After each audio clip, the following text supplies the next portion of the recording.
being distracted by how shitty his basketball team is. You guys seem fine. It's not easy being a Bulls fan. Super fucking distracted as of late. Like I said, completely just fucking forgot Rampage existed. So that was a thing today. But so I got to get up early tomorrow because I'm loaning my sister my daughter to pretend that it's her child so that she can buy a dog. Okay. Essentially, what I was told this morning when I got the phone call was that there's a dog that one of my parents' dogs, Pomeranian, just recently passed away. They had to put it down. And there's this family who has one who wants to get rid of it. It's a whole thing, but it's not working out and they don't want it. My mom wants the dog. They want to give it to somebody who has a child. And apparently whoever my sister talked to who knows these people told these people that my sister not only has a kid, but is also pregnant, which she's not.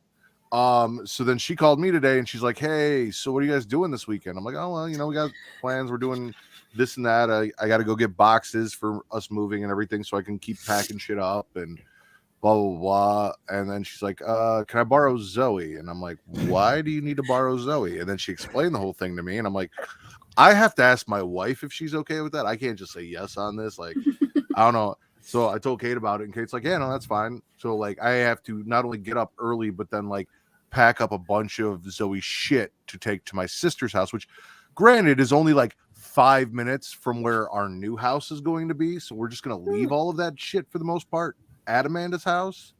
So that way I can just move it 5 minutes down the road or make her move it over to my new house and don't have to worry about it once we move the stuff in the house. But I have to go do this so we can stage her house to make it look like my child lives there and then hope that my child does not call her Auntie Amanda.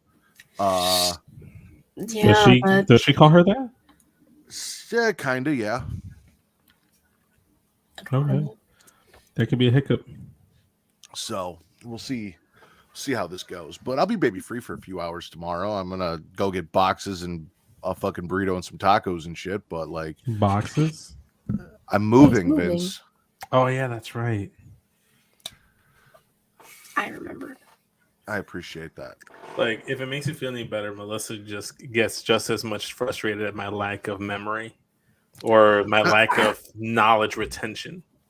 Is it a lack of knowledge or a lack of caring to pay attention? If you ask Melissa, it's the latter. I am not moving to Vince's. Vince doesn't have room for me and my family in his porn studio basement. I might be moving too, so like you might not be coming here anyways. I had a whole thing with my landlord just being a bitch like 2 days like right before the end of the month. She's like, hey, I'm gonna raise your rent like $75 more than it is right now, even though you're not barely there or whatever. She just raised my rent 2 days prior. And she said that's if I help her with the snow shoveling and cleaning stuff. And if I don't, she's just gonna raise it a full $125. So I just kind of was like, yeah, I guess I'll help you with the fucking snow, because she kind of hit me with it like 2 days prior. I couldn't even be like, no, fuck you, I'm gonna move out. You know what the fuck am I gonna do in like 2 days? So she fucked me raw, and not in the good way.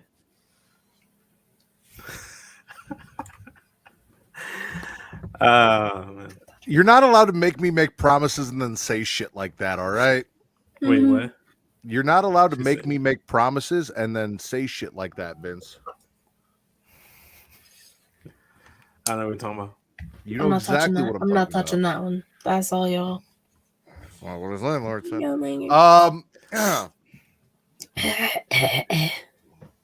I did tweet that out, right? Yeah, I did. You did. Okay, cool. I got the notification. Jesus, where were you last week? That's my question. Jesus doesn't love us as much as he loves Katie.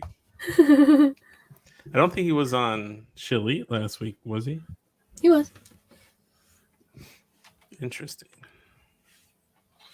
Jesus always shows up. I feel like he's not shown up once. Maybe. I mean, I don't know. yeah, but that's okay. She has a ball time. Oh, fuck it. You ready to get the show started? Yeah, I mean, if you want to, let's do it. Let's go. No, I listen to it all the time. I tell all my friends to smack it raw.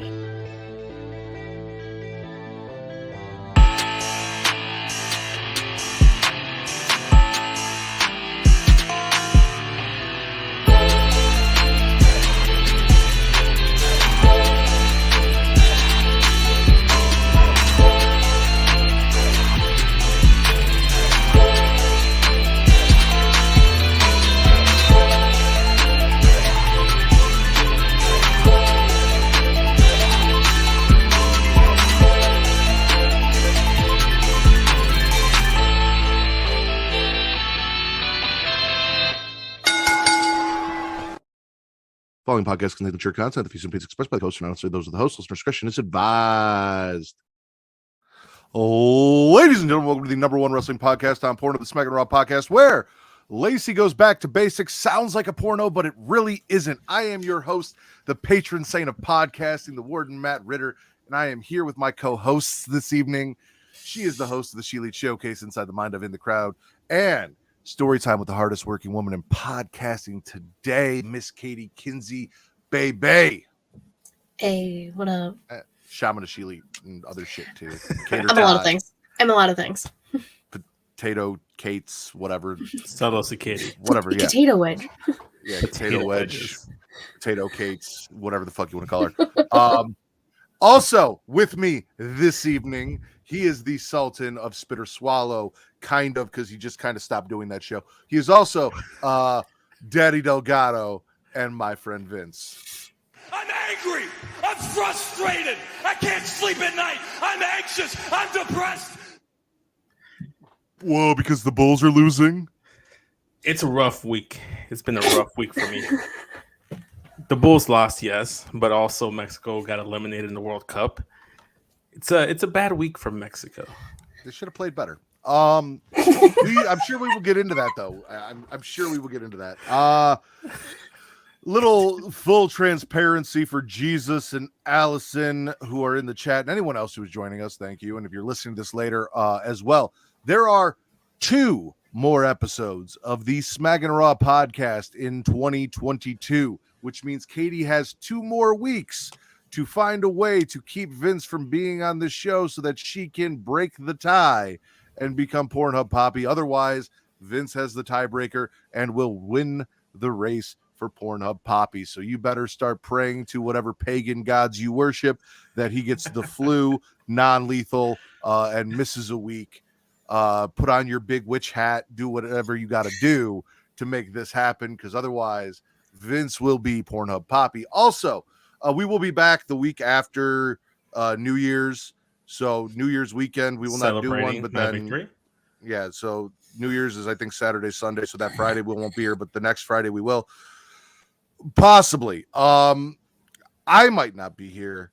Vince, possibly Katie, or whoever he decides to get his co-host, maybe running without me, because I will be moving, and at some point in that time period, I don't necessarily know, like, in what state I'm going to have, if I even have an office, or what's going to be going on. So we're just kind of have to see. Maybe I'll hit up Travis and be like, hey, Travis, you're going to have to work a week and, watch wrestling. And we'll let Travis just berate Vince for an hour and a half. It'll be fun. Oh my God, yes.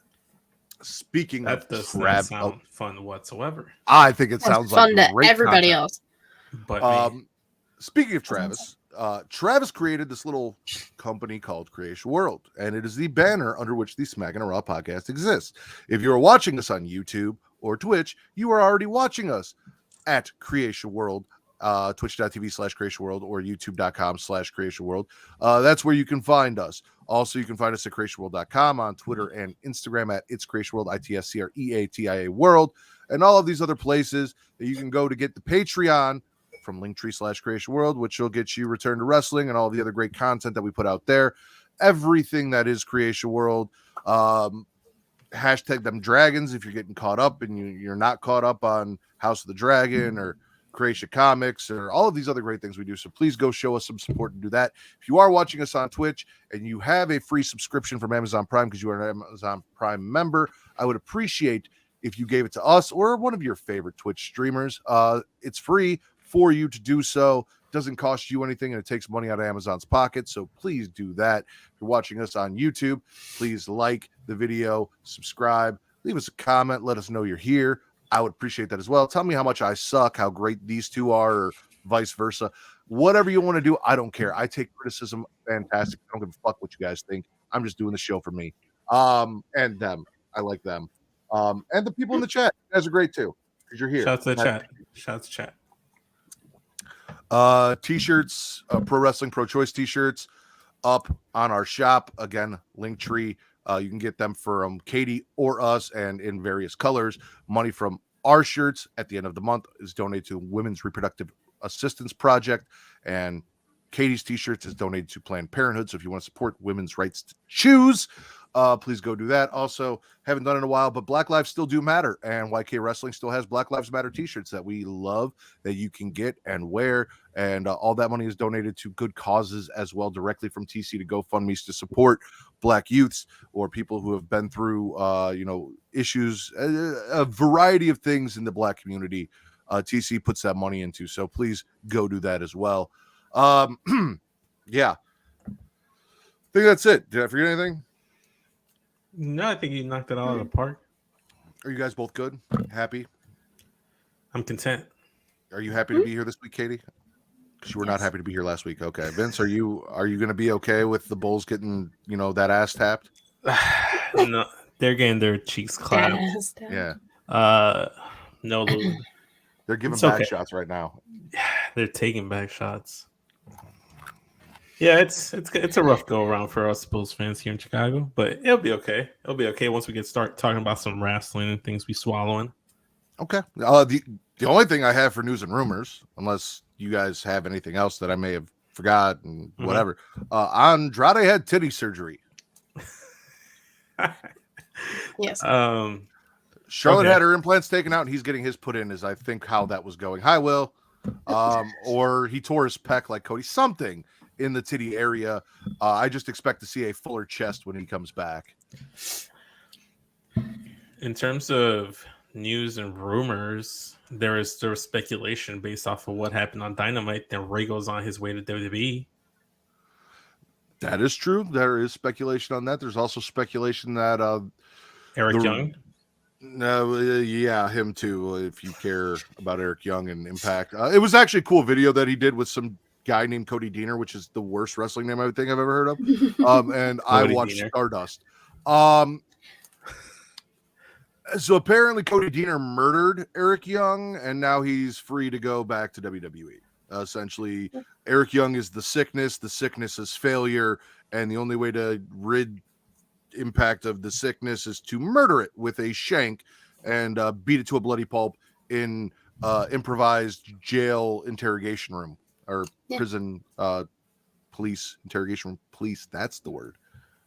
You're doing great. And Robert Roode had his neck fused. Yep. Neck fusion.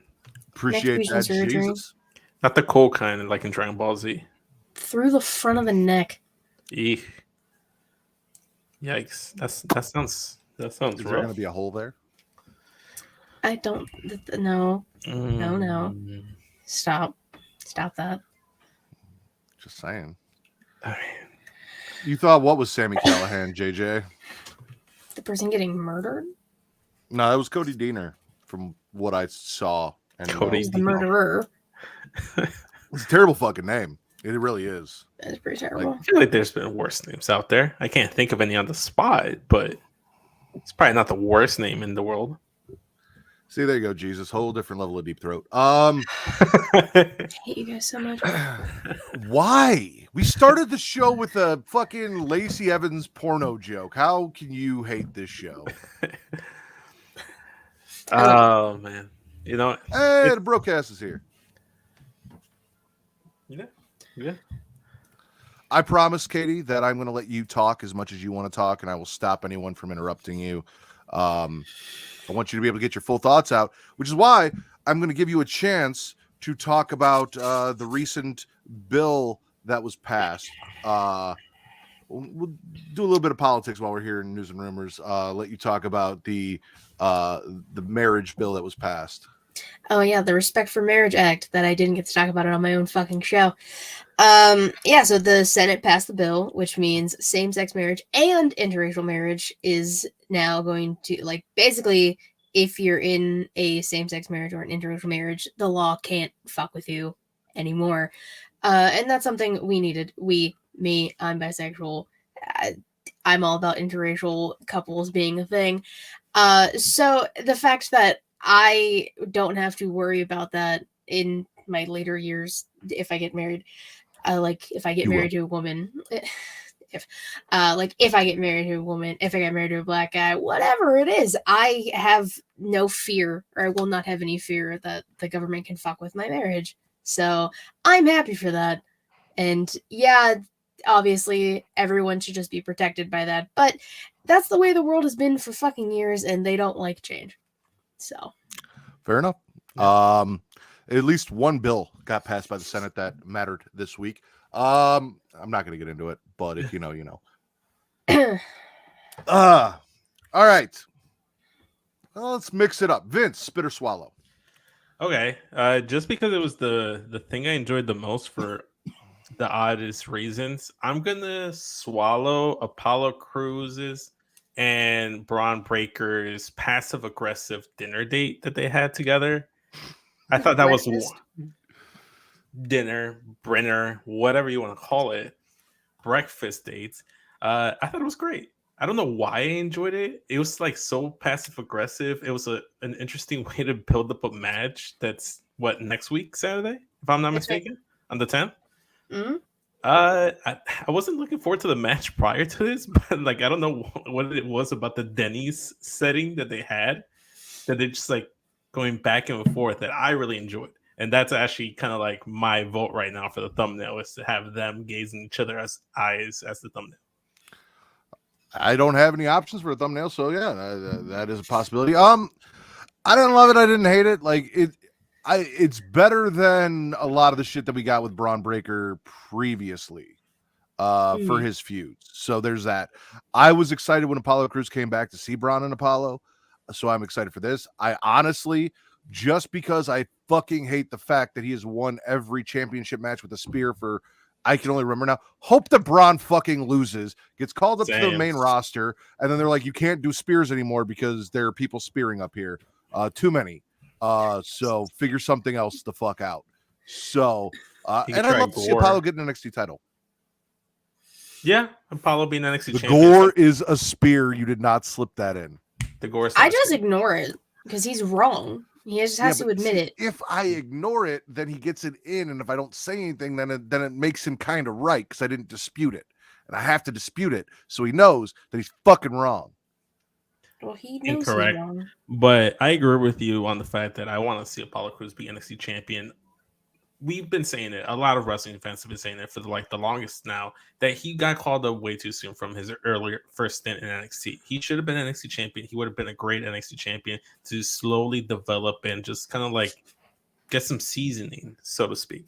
So I'm all for it. I'm kind of over Braun. The only interesting thing he's done the last few weeks that I've cared about was this whole Brenner date that he had with Apollo. So hopefully Apollo has divisions or whatever thing he writes down in his notepad, and he gets the dub. Someone needs to get a dub. God knows it's not Chicago. Any thoughts, Katie? I mean, I'm obviously very excited about Apollo and Braun.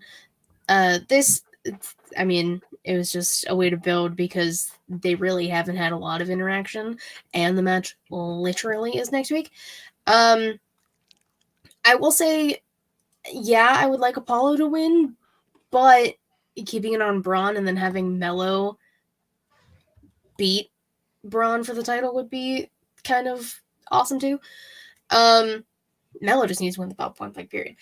But regardless, that match is gonna Apollo and Braun's gonna be fantastic. Yeah, so it's gonna be good. All right, Katie, spit or swallow.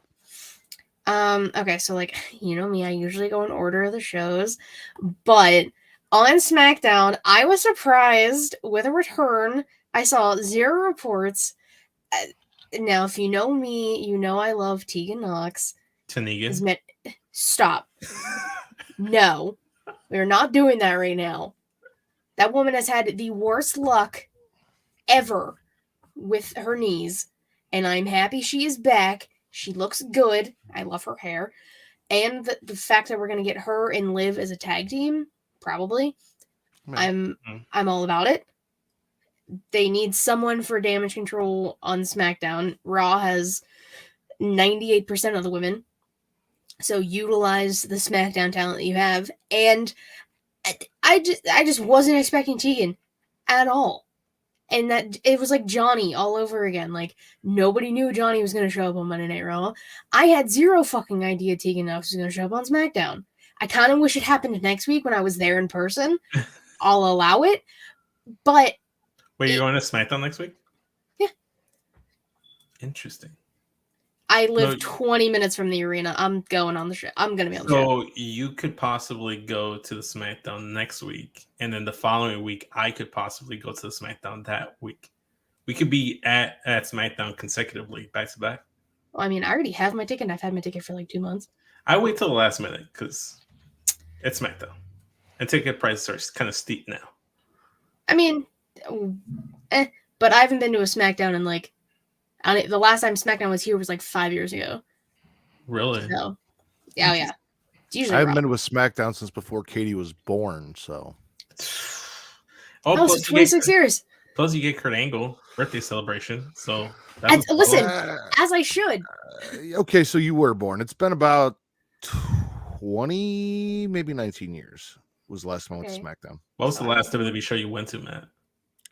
Last WWE show I went to would have been, I think, Women's War Games, the first ever. The one here in Chicago, right? NXT War Games Chicago?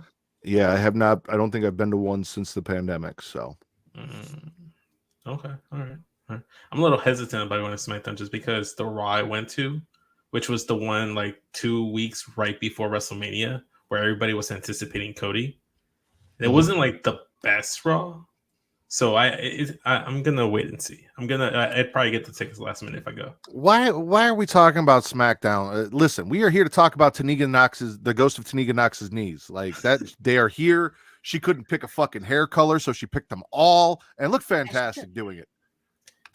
The shiniest wizard needs a little buffering because it wasn't as shiny. I feel like it was the pants. I feel like the pants caught her up. Like they're baggy and ripped. She hasn't wrestled in so long. Also, she was having visa issues, which is why she couldn't even be over here. Like, I love Tegan Knox being back. I popped when she came back.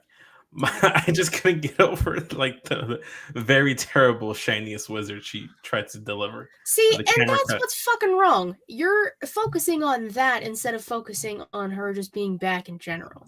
Well, and also, you didn't focus on that when Dijak came back, and I was shitting on Dijak for his shitty fucking botch of a fucking finisher. It was like, oh, but and I tried to tell you he was a racist cop, and we're gonna talk about it. And y'all didn't fucking believe me, and now here we are a week later, and nobody fucking believed me. Now you do. Anyway, but no, you weren't shitting on Dijak, but now we're gonna shit on Tegan when Dijak fucking just as bad. I'm not shitting on Tegan. I mean, suspicious. No, I called out. I called out like Dijak's botch of a finisher. I was like, it was terrible, but I'm just glad to see him back. I popped more for Dijak than Tegan Knox. I don't know, because we can move on. We've talked. Damage Control came out, talked their shit. Liv confronted them. She's like, oh, well, 1, 2, 3, yeah, it sounds good to me. Goes down there, gets her ass whooped. Then music hits, and they're like, who is that? And I'm like, yeah, who the fuck is that? And then, oh my God, it's the ghost of Tegan Knox's knees. Like, Tanegan Knox, like, let's go. And she runs down, and then she gets jumped, and then Liv's like, I know how to even up the odds. I'll get a kendo stick. And she does. And then they run away. And Bayley gets held, and Bayley gets the shiniest wizard, kind of. She tried. Like I said, I think it was the baggy pants. I think that's what fucked her up. It could have been. Could have been. That fit was like on point. She looked great. She did forget half of her pants. I'm not complaining, but she did. I would never complain.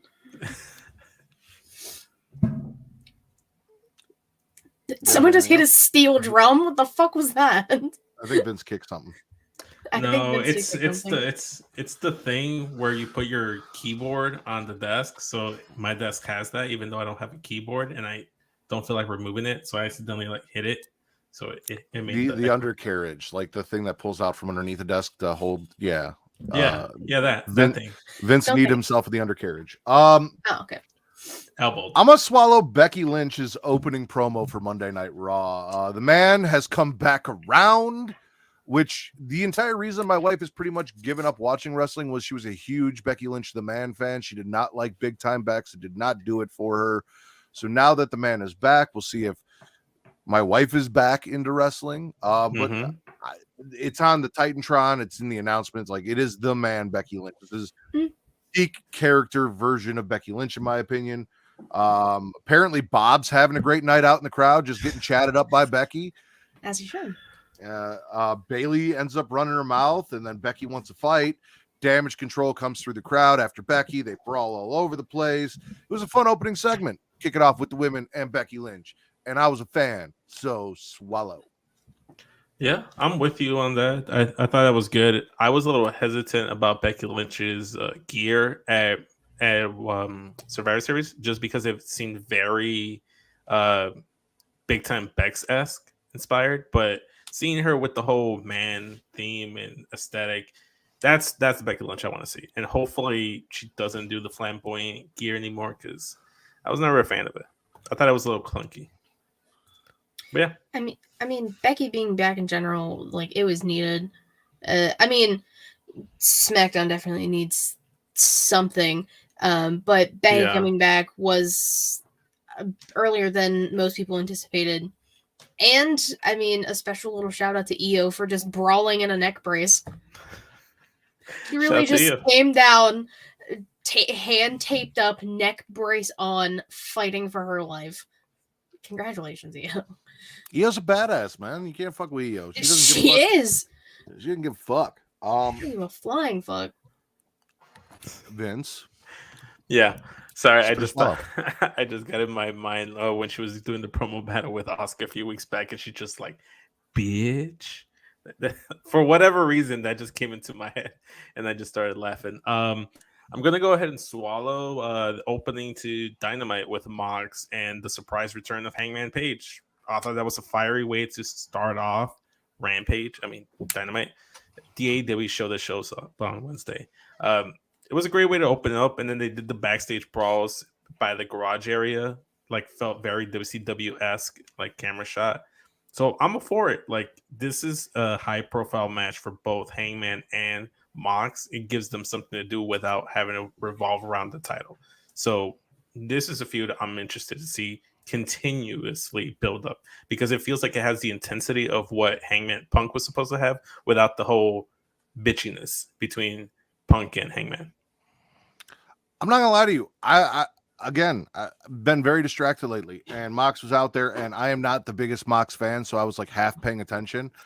And like, I heard Hangman's music, but it didn't register that it was Hangman's music. And then I looked down, and I'm like, holy shit, it's fucking Hangman. He's whooping Mox's ass on the, like, what is going on here? He fell off the rampway, poor guy. Like, there was some shit going on. But what's most important about this is both men, after the WCWS backstage brawl portion, were removed from the building, which we will talk about a little bit as to why that's important, but it is important. I'm with you. That was a big swallow for me too. Oh yeah. Hangman being cleared, well, not officially as of yet. That's why he was there, was to get cleared. But more than likely he will be cleared in the next few weeks, so they can continue this. And they're playing into the fact that the last time Hangman was in the ring, he did get hurt because, all in quotes, because of Mox. So the fact that they're playing into that, and Mox like immediately was just like, oh, like, do you not remember? And then just Hangman said, no, fuck this, throws hands.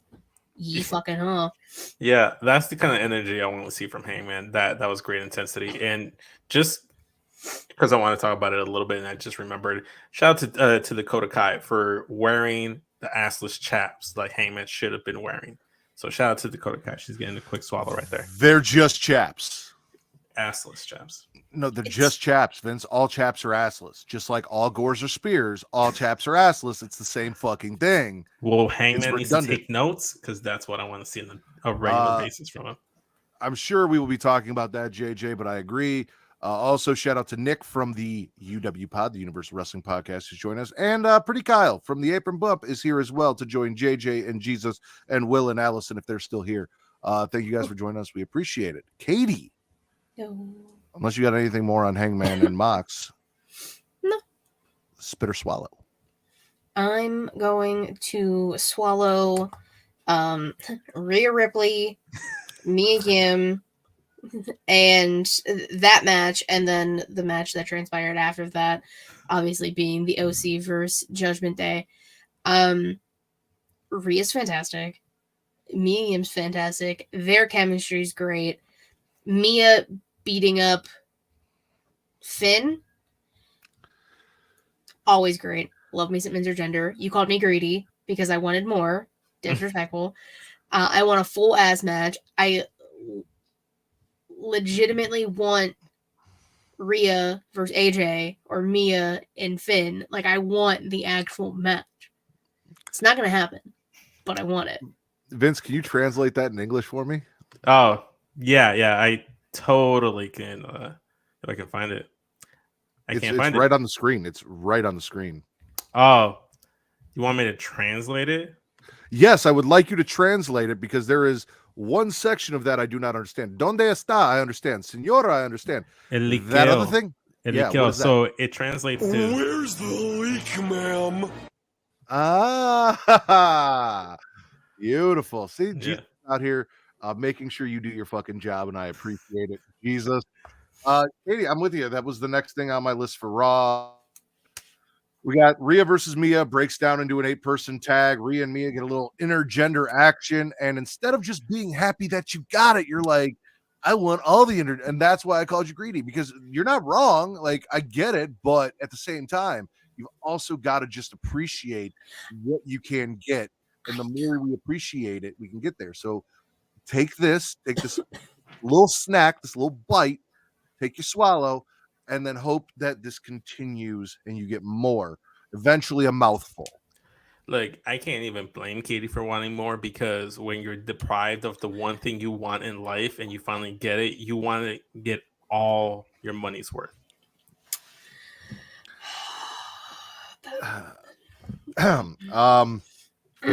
Yeah, so hopefully Katie gets a mouthful of intergender action here very soon. And also Rhea got the win. Yeah, shout out to Rhea. Yep, with the pin. The best pin. With the best pin. Yeah. I'm gonna swallow the Street Profits are back. That was my next one. I kind of forgot that they were gone. And then they're like, oh yeah, Street Profits are gonna be here. And you know, Alpha Academy wanted the smoke. Profits get the win back, like their first win back. Like, yeah, no, I'm stoked that Street Profits are back, because this tag, like, here's the thing with the Bloodline holding these titles. I don't know what, because I don't want to fucking see Elias and Riddle win the titles, and I pray to God they fucking don't. They're not going. But no, we gotta do something with this tag division, because yeah, what the fuck is going on? Feels like they're kind of spinning the wheels with the tag titles, and it's really just became like once. I think they were just trying to get the Usos to pass the longest reigning tag team title reign. Then now they're starting. I don't know if you noticed, they're now starting to do more, even though they're makeshift tag teams in Elias and Riddle and Sheamus and Drew. So they're gonna have 2 title defenses next week. So that's why I don't believe that they're. I need Sheamus and Drew to win the tag team titles and become the new APA, like I talked about. I need them to hold court in the back, smoking cigars, drinking fucking pints of Guinness, and taking payment to protect people and just fun shit. Like, hey, use the door when there is only a door, and it's just like all the APA shit. Again, I need pub room brawls, pub room brawls, all of that shit. I need it. So yes, Sheamus and Drew, tag team champions. Elias and Riddle, fuck that shit. Yeah, no, I'm spitting the fact that that's even a match next week. So it's a waste of time. What else are you spitting and or swallowing, Vince?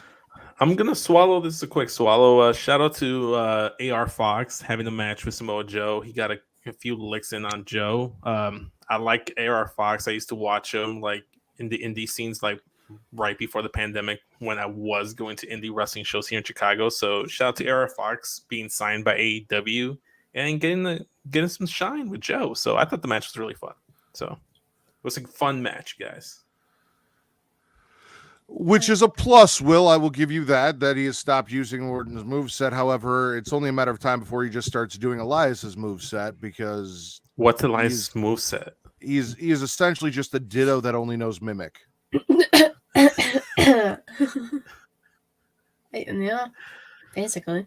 I like that Katie got the reference. That's the best thing about it. Because the ditto reference. Why would I understand that reference? Well, because my whole thing is like I don't know how in tune you are with the Pokemon fandom. I don't know how extent your Pokemon fandom goes because I don't think we've ever talked about Pokemon. So that's why we have, but not we really have. with Katie. Like Matt and I made have. Katie look up how the people draw the Pokemon Slutty, which is oh my god! You would think that would have happened with my Straight Talk episode with Jizzy, where we had a very interesting 6-star picks. Oh yeah, you guys picked 6 Pokemon you wanted to fuck. Yeah, Jizzy's idea. I went with it because throw Jizzy under the bus. It was Jizzy's idea. If you recall, your show. Yes, and I don't yuck anyone's yum. And you fully fucking embraced that idea, and you were all about fucking all of the Pokemon. You had 6, and it wasn't just like you're like, I want to fuck a Machoke because have you seen the muscles on him? Why you're like fucking a Gray Batista. Like I remember all the shit you said, Vince. Heard it all. But yeah, so anyways, Wardlow showing up after that match. Looking like a Hallmark snack. Where's the leak, ma'am? That wasn't even really thirsting. He just looked really good. He looked like a Hallmark movie. He was all bundled up. He literally was showing like no skin. I thought I was like, you know what? I'm not even gonna say nothing because I'm just gonna come off like a hater. Because you are a fucking Wardlow hater. I'm not a hater. It just you literally are. I am not. You literally are. If I don't have anything nice to say, I'm gonna not say anything at all going forward. Just fucking look at you growing the fuck up. I am not, however, going to not say anything nice. If I have nothing nice to say, I'm gonna say all the mean shit. No, I'm Wardlow. I'm 100% a Riddle hater. We know. I honestly like Wardlow's promo didn't really do it for me. Like I didn't feel like there was really anything there. It was nice to see him, but he should be angry. He should be out there. He should be attacking Samoa Joe and running for like. I don't want to see you on the set of a Hallmark movie just being like, I'm gonna get my belt back one day, young man. Like, young man. Fuck out of here. Maybe he shot that during Thanksgiving, and that's why he was wearing a sweater. You know, that's why he was all. Oh yeah, they were in Indiana, so they were in JJ's home state. Yeah, it's chilly on Wednesday, according to her. She was cold. Exactly. Yeah. AR Fox is great. Samoa Joe's great. I knew that. Like, it sucks when you do things like this though, because like Samoa Joe's gonna win, and it kind of takes like, okay, yeah. Listen, I get that it doesn't really matter because it's scripted and choreographed, like who wins, but if I know I'm going into a match and like it's very very like when they do like the squat, like I don't give a fuck because I'm not someone who can just sit down and appreciate the beauty of the moves. Like that's not me. So okay, cool, you gave me a great match or a fun match or okay, whatever, and the moves look pretty and you did the things and blah blah blah, but like you don't have my attention when you do these things for the TNT title because I know who's going to win. It's very obvious who's going to win. There was no chance in my mind AR Fox was walking out TNT champion. Now, had AR Fox won, that would have then piqued my attention. I would have gone back and paid better attention to the match and been like, okay, what the fuck's going on here? But it ended the way I thought it was going to end. Well, see, I'm with you there, man, on that kind of thing because it's not a thing that's just singular to AEW because WWE does that as well. When they when they had the Emma return, she was in a championship match against Ronda Rousey, and yeah, it was great to see Emma be back in the ring, be back in WWE. But it's almost kind of takes you away from the match because you know she's not going to beat Ronda. So you know it's a similar effect to that extent. And also to like I don't like debuting a wrestler or like officially signing a wrestler and then putting them in a match where they're gonna take an L. Let them get a win, like as they start out. But like you think that'd be like simple concept, but I don't know. I just think you do a disservice to the wrestler by letting them take an early loss in their career. What up, Just? Get your podcast in the building. Two of Katie, my spit or ones. swallow? I'm going to swallow Candice LeRae and Dakota Kai's match. Hell of a match. Dakota Kai legitimately had the longest week of her life. I mean, she literally went to hell in War Games. Then they did a live event the following night, and then had this match on Monday, and then got the shit kicked out of her tonight. Like, poor Dakota. But Candice got a win. Candice got a dub. I'm very happy. I love Candice. I was surprised with the amount of women's matches and things on Raw. And they definitely pulled an NXT from last week where they just had almost all of their women's segments in a row, but they were all hitting. They were all like on point. So I was all about this match, and they got decent time too. And they got to showcase everything. And Dakota Kai's fucking one scorpion kick she does and hits it perfectly every time is so good. So I'm swallowing this whole match. I love it. 10 out of 10. And again, this is like you would expect Dakota Kai to go in there and win because damage control, but then Candice LeRae gets the win. And the whole thing's weird to me because like you thought Candice would be the final participant in War Games or Tegan Knox, and then they weren't, and it was Becky. And I get why it was Becky, but also like either of those would have been cool and made sense and worked. So like to have matches after the fact. It's like, where the fuck were you? Why not have them come out at War Games after the match and attack? Like, decisions. I don't know, but the match was great, and same.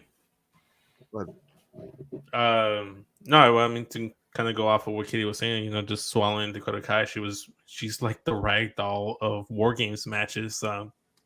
She's a trooper. So shout out to Dakota, and then she gave me what I wanted from Hangman. So like I mentioned earlier, shout out. Literally, whatever. So, who's it on now? Me. Okay, I wasn't sure. You don't need to worry about that. That's my job. You do not need to pay attention. You just need to listen for. You got anything else, Vince, or Vince spit or swallow? That's it. I got the rest. Dakota is Susie, and I am swallowing the Bloodline party on Monday Night Raw because officially everyone loves Sammy except for Kevin Owens. Every party needs a pooper, and Kevin Owens pooped on this party hard. Even though he was completely done with Sami Zayn, he's like, I don't want to ride with you anymore. I don't want to talk to you anymore. I don't want to look at you anymore. I don't want to masturbate to your picture anymore. None of it. I'm done with you completely. Don't leave me voicemails. No more sexting. None of it. Just cutting you off. I want the CDs back out of your car. We're over. Wow. He's not done with Jay. And then he has a match and defeats Jey Uso. Which again, like KO stunnered Roman in War Games and was going to get the pin. And then Sammy did his thing and got hugs from Jey Uso, and Jay loves him and likes him now. We saw more of that on SmackDown. He double teamed. He got double teamed by the Usos with the handshake. Yes, he got a double hand job from the Usos. I'm with you, Matt. Swallowing everything, Bloodline, Sami Zayn. The match was fantastic. At War Games, everything on Raw was great. Everything on SmackDown was fantastic. They're all gelling together. Even like the backstage stuff between Jay and Jimmy, where they're kind of going back and forth about like, are you cool with like Sammy like blatantly lying to your face, and then him just like being like buddies with Sami Zayn. I thought was fantastic. But I am going to spit the fact that Kevin Owens being a sore loser. Why are you being pissed at Sammy for double crossing you when your first night signed to the company, you double crossed your best friend? So like Kevin Owens has no legs to stand on. Sami Zayn just giving them a taste of his medicine that he's been receiving a few times in their careers. Okay, first off, that is not a fair assessment. You cannot be like, "Hey, all these years ago, I did something fucked up," because they have had their issues throughout that time and fixed them. If you remember correctly, I'm pretty sure Sami Zayn ended up aligning with Kevin Owens and saving him from an elbow drop from Shane McMahon through a table. Yes, when he was originally against Kevin Owens in that story. So they have patched things up. They have. And now it's not like if you were dating a girl, Vince, and early on in the relationship she cheated on you, you guys decided to work things out, everything was okay, and then 5 years later you cheat on her and say, well, you can't be mad at me. 5 years ago you cheated on me, we're just even now. Like, that's not how that fucking works. Why not? It's pro wrestling. I'm sure that's how it works. That's not no. Chat, let us know. Is that how it works? My question is, because I was waiting for Vince to finish. Okay, does something feel off to you guys about this though? Like, so at Survivor Series, Roman's like, I'm gonna know everything I need to know when I look into Sammy's eyes. Mm-hmm. And then he hugs Sammy, but he had a look on his face. Right. And then on Raw, everyone's hugging Sammy, and they're trying to get Solo, who's just sitting there angry and is like full on Samoa Joe mode. And he doesn't go in for the hug immediately. He's just sitting there looking like an enforcer. And then we think he's about to, but then Kevin Owens' music hits and he doesn't. And then tonight, same thing, double hand jobs for Sammy. Well, Solo's just chilling there, and they're like, all right, Sammy, you're going to go get us some food and take Solo with you. You're making a lot of enemies. And the whole time Solo's got this look on his face. And even Jay said, well, Roman said he'd know everything he needed to know when he looked into Sammy's eyes, but he never told them that what he saw when he looked into Sammy's eyes was that everything's going to be okay. And I feel like Solo's the only one that really knows what the fuck's going on right now. So and it's got me feeling iffy about Sammy's future with the bloodline. Do you want to weigh in first, Katie? Yes. Obviously, Sammy is about to get kicked out of the bloodline, and it is going to be heartbreaking because this has been the greatest soap opera in the last multiple years of WWE. This has been a fantastic 6-month soap opera, not opera. But that's the thing. Solo being the key. Before it was look at Jay in the background of everything bloodline. Before all the war game stuff happened, now it's pay attention to Solo because he is the enforcer. He does what Roman tells him to do. He was brought in by the elders, which a lot of people are speculating that like it's The Rock and that's going to lead to something. I'm not going that far. I'm just thinking Roman specifically had Solo brought into the bloodline, and he's definitely gonna be the one to change the dynamic of the bloodline. How that is, I leave it to the people involved. But shit's gonna go down, and it's going to be heartbreaking and beautiful. Hold on, Vince. Hold on. I'll give you a chance. I have to. So Allison in the chat said Solo is going to be the one to turn on everyone. And then here it says Solo doesn't hold up the one side. He doesn't participate in everything. If you are an avid listener of the Smackin' It Raw podcast, if you are a fan of the show, you know that when everyone was like, Jey Uso needs to turn on Roman Reigns and win the Royal Rumble and go to WrestleMania and fight Roman. And I said, no, he doesn't. He had his chance. He got his ass whooped. He's bitch mode now. Jay's done. And then this whole time, our boy Wreak Havoc has been on the Jey Uso train of Jey Uso turning into. I have from day one said I do not want to see Solo in the bloodline, and if I do see Solo in the bloodline, it needs to be the fact that he is like, fuck you guys, I am Solo Sikoa because you guys left me behind, and he needs to come for Roman. I have always said that Solo on the main roster eventually needs to lead to Solo Roman because he is Solo Sikoa. I have been saying it and saying it and saying it, and I feel like Allison is with me. This is the proper course of action. Solo turning on the bloodline, Solo coming for Roman Reigns, Solo embracing the fact that he was left behind by the Usos. Okay, Vince, I'm sorry. Go ahead. Okay, so to just kind of touch up on everything that we've been talking about, this whole stuff about what's happening with Sami, I think the Usos are fully behind on Sami Zayn. They're in his corner. Solo, I'm not holding too much cadence into what he does and does not participate in, because from the jump, he's never been like the most animated guy between all the members of the bloodline. Even that includes Roman Reigns. Even Roman's a little bit more animated than Solo. Solo's always been kind of like that stoic dude in the background, just like folding his hands. I think what's gonna end up happening is that we're gonna build up more continuity, more cohesiveness between Jay and Sami Zayn, and when we least expect it is when the turn is gonna happen, because the Usos don't know what, like you guys mentioned, the Usos don't know what Roman saw in Sami's eyes, so they're assuming that it's like, oh, we're all good, we're all Gucci, those are my dogs, we're good, everything's fine.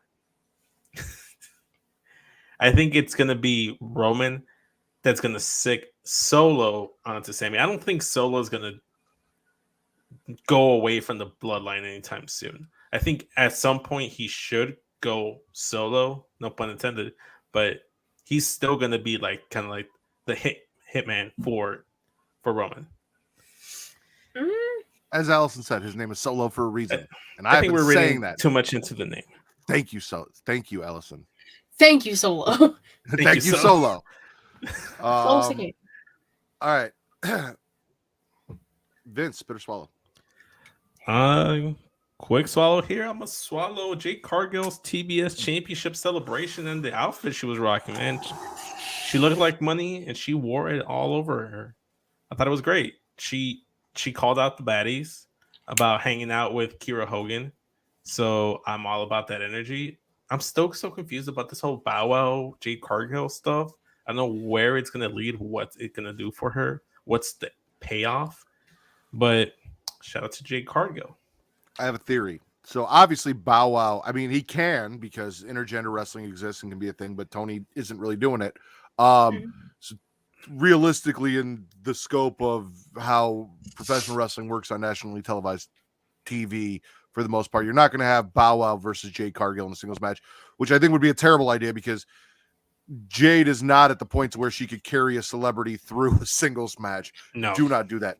I do think her firing Kira Hogan as a baddie could be very interesting, and Kira Hogan could be the avatar, the person that Bow Wow uses to fight and go after Jade Cargill in this feud. Ready Player One her bitch ass and sent it after Jade. Not bitch ass. I love Kira, and I was upset that she was fired from the baddies. I definitely she was probably the best baddie out of any baddie that she's I'm a Layla Gray fan here in this situation, so I will say Layla is top baddie in my opinion, but that's just my opinion. You need to, Kira's right there, and Red Velvet's somewhere way down here. Way at the bottom. On my baddie list. Just above Mark Sterling. But no, Jade looked fucking fantastic. Talk about where's the leak, ma'am. Jesus Christ. Whoo.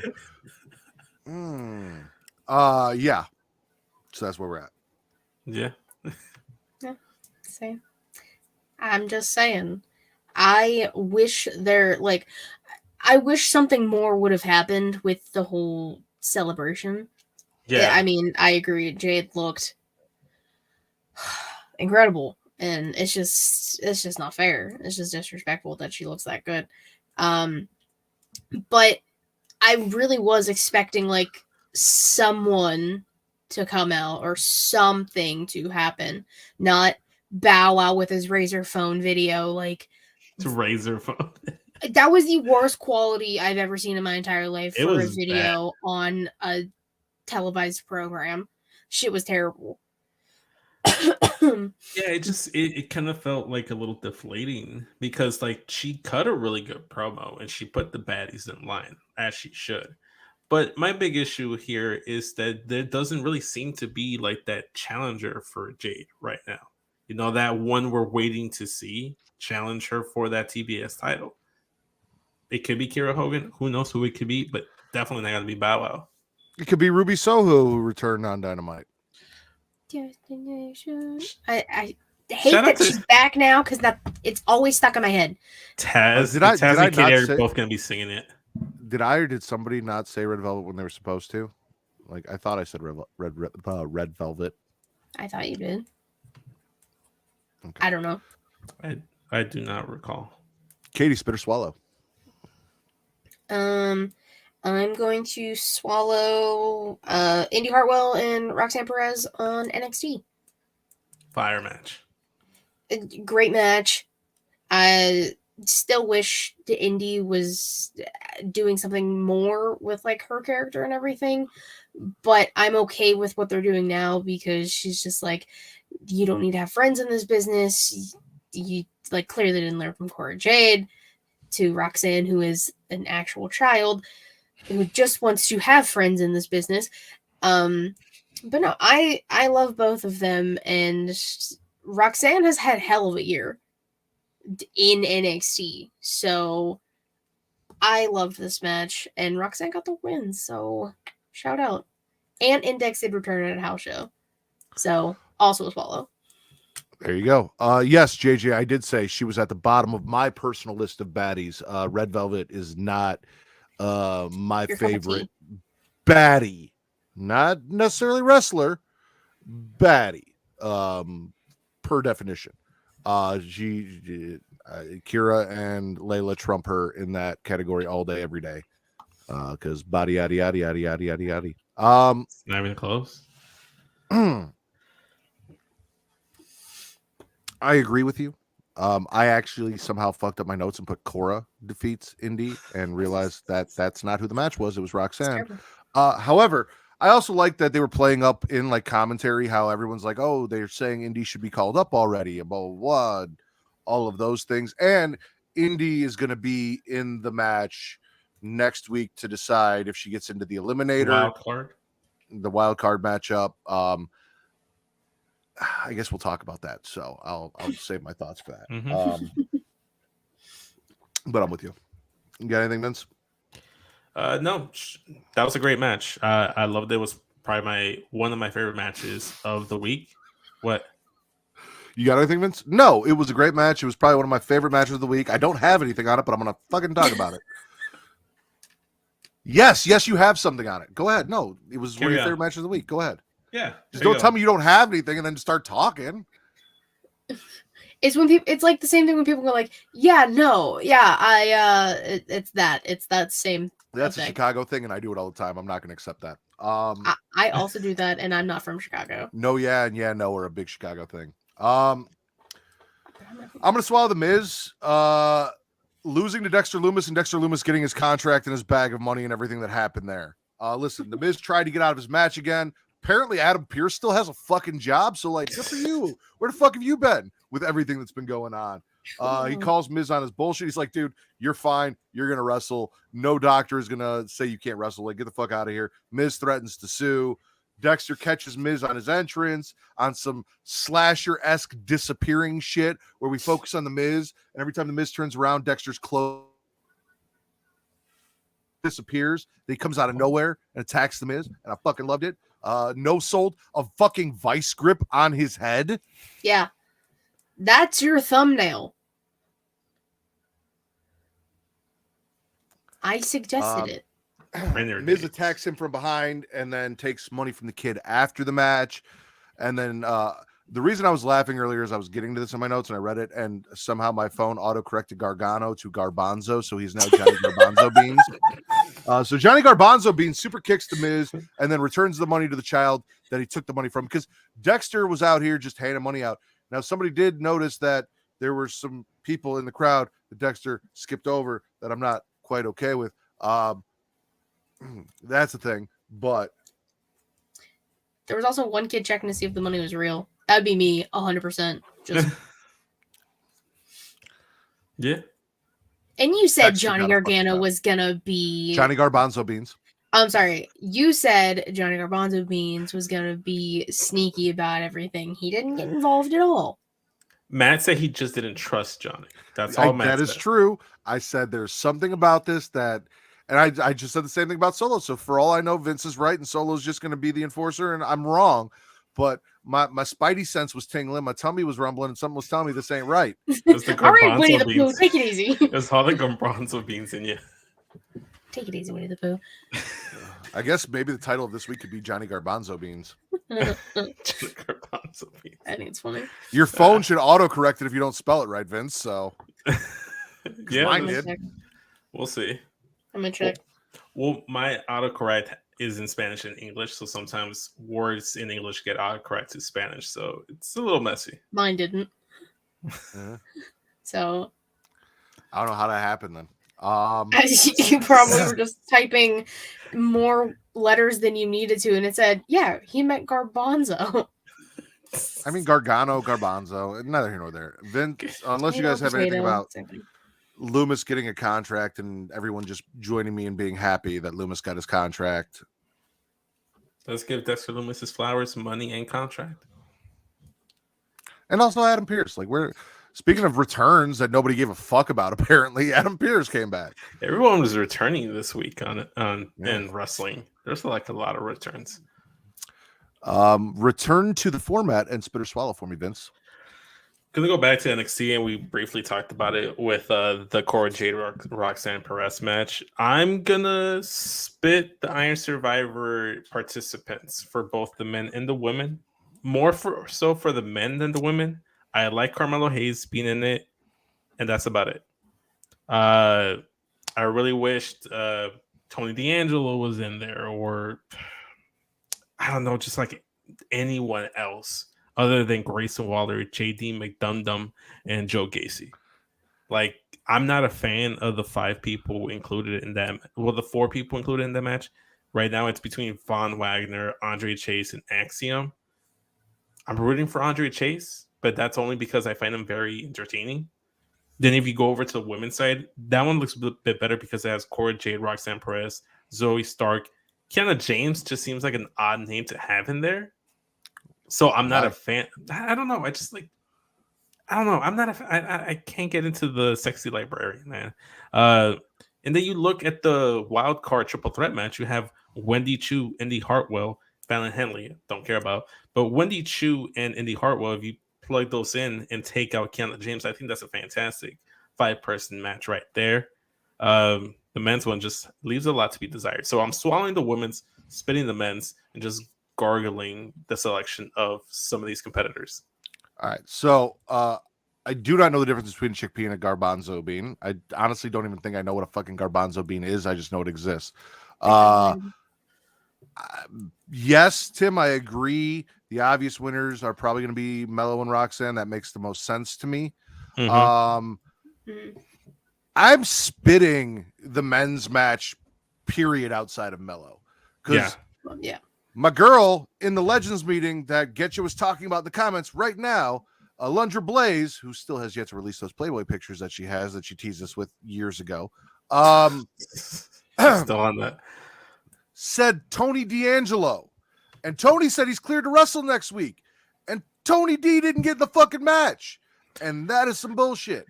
Like, over Von Wagner, over Axiom, over Joe Wayne Gacy, over JD McDundun, over fucking everyone but Mello and maybe Andre Chase. Tony D should be in that fucking match. Look, we've had rough. Hold up. Before you make a face or say anything, let me just finish my thought. It has to do with the comment on the screen. Do you get the joke? I'm gonna repeat everything so there's not dead silence. Will said, "Do you know the difference between a chickpea and a garbanzo bean?" And I said, "No." And the answer is, Will's never had a garbanzo bean on his face before. Oh well, you're one of a kind. kind. I hate it here so much. But he has had a chickpea on his face before. Yeah. So, anyways, Oh man, Get the fuck out of here with HBK wants to keep him safe. And also, I'm gonna let you do your thing, Vince. But if you shit on Tony D, we're gonna have a fucking problem. Okay, like I said, just bear with me. So look, I know the history has been tumultuous at best between you and I, the Tony D and Escobar gang warfare territory thing. But I will admit, out of any of the names in the NXT male roster list that isn't already in the title picture or Carmelo Hayes, Tony D absolutely should be in that number one contenders match. That Sir Iron Survivor Challenge. I keep forgetting the name of it. But like, I don't personally care for Tony D, but I do recognize that out of everyone that could be selected, he is above Joe Wayne Gacy. He is above Grayson Waller. He's definitely above JD McDundum. I don't know if this is firsthand or secondhand embarrassment from Allison with Will. Oh. Well, secondhand would be she works with Will and she's embarrassed by him. Firsthand would be she's the chick. I don't know which one it is. So can't say both because we don't know. Figure that out for yourselves. I got your Tony D. I got some D for you. Yeah, so I'm spitting that whole thing. The women's match, it's better. I like it's better. I like all the competitors in it, and Mandy needs some new faces to beat or lose to. So yeah, but Roxanne's the obvious choice, in my opinion, out of that group.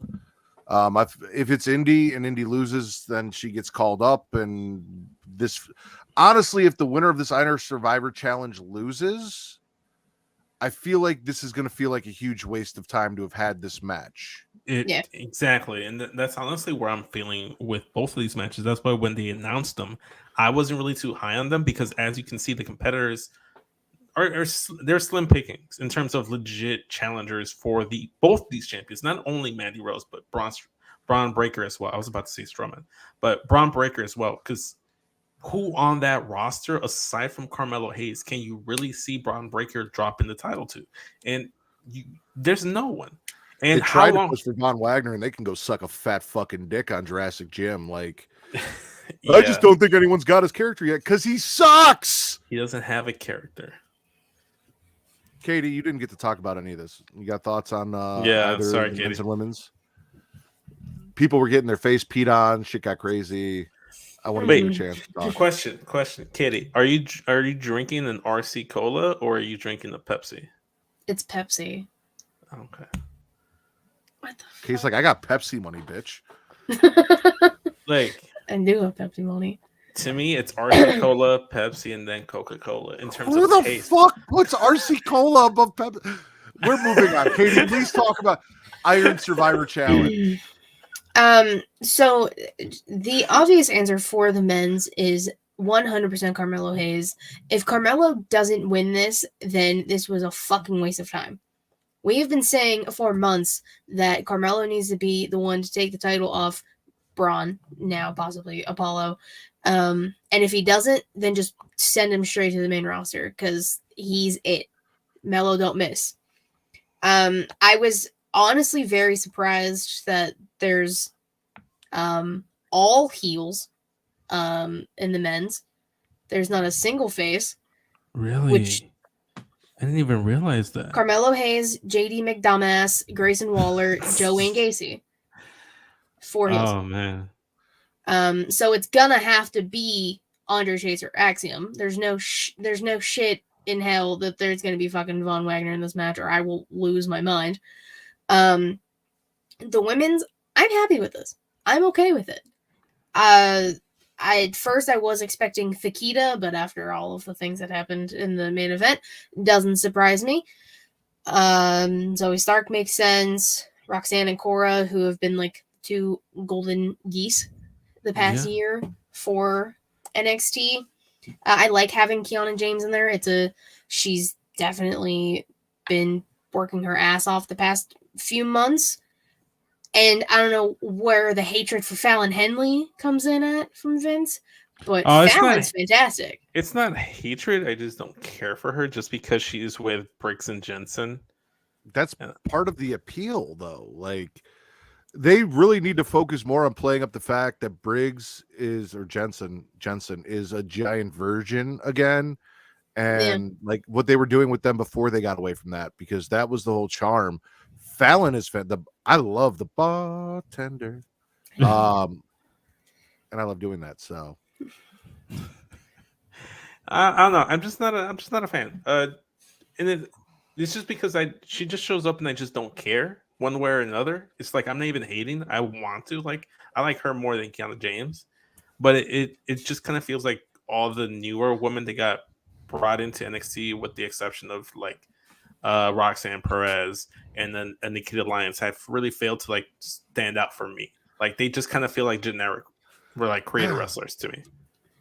I'm pretty sure Justin isn't, but Allison. So while we've been talking, Will, who I agree with, said Dr. Pepper over everything. Just because no sugar Dr. Pepper tastes better than anything else, no sugar. I will say that. If it was regular pop, I'm a Pepsi guy. But just said get your RC Cola. It's all about Fago, and then Allison said peach Fago. Allison, are you a juglet? What? Because honestly, I wouldn't be surprised if you were. Like, do you ride for ICP? Because now, like that, I'm looking at the Fago, and it all makes sense to me. I'm pretty sure Justin isn't. He might be a closet juggalo. See, maybe he is. Maybe he's a closet juggalo, and I didn't know that about him. Well then, now we got. I don't know how we got Fago there and from blunts, and Henley. Now we're talking about the strongest women's uterus championship again, because ICP came back up. A lot of P talk tonight. Like, let's get away from that. Katie, spit or swallow. Something. Jesus Christ. Since we briefly brought them up, because they're going to, well, one of them is going to be in the Iron Survivor Challenge. I'm swallowing Fallon Henley and Kiana James. That match was pretty good, and I'm happy that they're continuing this. It's another women's feud, no title involved. It's just Kiana trying to take Fallon's bar, which disrespectful. That's her family's bar. Her family, she grew up in that bar basically. So I like that. That's like a little storyline in NXT for it. That's not a good thing though. What? Growing up at a bar? That's not necessary. I grew up in a bar, bitch. I kind of did too, actually. Well, my grandparents owned a restaurant with a bar, and I grew up in that restaurant. I would go behind the bar. I would get little shot glasses. I'd fill them with Coke from the little spray Coke thing. And I'd do I basically grew up in a bar. And look how I turned out. Fucking fantastic. So what do you got against people who grow up in bars? Well, technically that's a restaurant with a bar in it, not a full-on bar. That's what we don't know. We don't know what that, if Fallon's isn't like that. Like, it probably is. Most places are bar restaurants. That's a lot I'm assuming there. It was called Biamonte's, Justin. It was in Chicago Heights. Anyway, I agree with Katie, and I enjoy the Fallon Kiana story and the interesting, like, outside of NXT, she's a real estate agent, and like they have lives and other things going on, and that's where the feud comes, because you don't see a lot of that shit anymore. Like, so I've been enjoying it, and I enjoy both of them in multiple ways. So yes, swallow. Yes. Last swallow for Raw, since everyone just moved the fuck on. I'm gonna swallow Alexa's lack of interest in being part of everything that went on during the interview with Team Bianca and after the match, because everyone's like shitting on Alexa. Oh, she doesn't seem like she cares. She's standing off the side. She's like all of this shit, but the Bray stuff's going on in the background. I am going to be 100% honest. I will be furious if she just joins back up with Bray and there are no consequences for what the fuck happened at WrestleMania, because I will be. There is a director of long-term storytelling, and he needs to know what the fuck he's doing, and that needs to be a thing. However, if this is Uncle Howdy, like, recruiting Alexa, or he was the one that originally got Alexa to turn on Bray, or if this is going somewhere and this is getting back into Alexa doing what she likes to do, it's not just Alexa randomly just joining back up with Bray, then I'm good with it. And I'm interested. Like, I want to know where this is going. I want to know. And her lack of enthusiasm, her just not being, it's part of the story that's going on. So I'm good with it. So that's a big swallow. Anything that leads to Alexa Bliss changing her theme song, because it's terrible. It's not good. I'm sorry, do you have something against Avril Lavigne? Do I look like I'd be a Avril Lavigne fan or enjoy her music? 100%. I don't judge a book on its cover. Are you just not doing comments anymore, Vince? What's going on here? No, because I thought we agreed like a while ago that you just focus on that. You'd be doing that. No, because when okay, never mind. Neither here nor there. I don't even know what I'm saying anymore. Anyway, all right, Vince, spit or swallow. Swallowing the match, spitting the results. Big fat L for Mexico again. This is the third fat L Mexico took this week. Lucha Bros, Death Triangle. They lost that match, the third match in the best of 7 series against the Elite. Still not fan of the Elite's new theme song. Matt Jackson should not be kicking out of shit like he's 2005 John Cena. I'm over that fucking shit. Ray Phoenix needs to get with the fucking programming and start smashing people with hammers, because that's how they've gotten their 2 wins. I don't care. I wanted a clean sweep. I'm spitting the fact that Kenny Omega, for whatever reason, wanted to get on the fucking mic after the match and be like, "Oh, this is not a sweep. You thought it was. It's gonna be a reverse sweep. Goodbye, good night, bye bang, bye." And I'm like, "Shut the fuck up, dude. I didn't give a fuck." Like I was pissed. Like I was pissed. I hated that. I don't want any wins for the Elite. No wins whatsoever. Boy, oh boy, are you in for a fucking shock then when this goes tied and then it comes down to the last fucking match. It's going to, but I'm not a fan of it. You don't have Shout out to Kofi Wheatston, who's in the chat. He agrees with the hammer shit. Thank you. I'm spitting the fact that the Elite won a match and now Savannah and all the other Elite super fanboys are happy. In general. Yeah. No, I hate the theme song. I'm like, oh, I love Wayward Son. It's a great fucking song. It makes me think of Supernatural. I wish they weren't using I don't like it associated with the Elite. Let me preface that. I hate the song with the Elite. Like I think it doesn't fit. I'm not a fan. But also, I'm with Katie. I agree. We all knew this was going to go tied, and if you didn't think it was going to go tied, like I would have been happily surprised if it was a clean sweep for Death Triangle. That would have been dope, and I would have loved it. But I knew from the get-go, it's a best of 7. It's going to go tied, and then there's going to be a final match, and more than likely, the Elite are going to win. They better fucking not.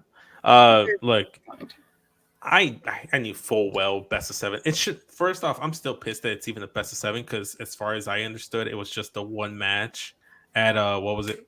Full Gear? Yeah, at Full Gear. Then all of a sudden it became a best out of 7 series. Like, why?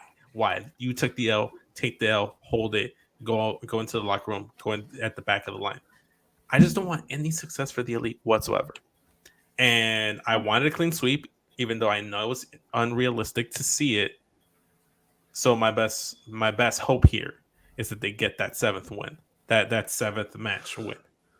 It is a shot at CM Punk. I agree, Kofi. Everything that they're doing is a shot at CM Punk because they said move on, but they fucking can't. We're not going to get into that again. No. Yeah, I agree. Katie, you got any thoughts on the Elite and Death Triangle, or you want to spit or swallow?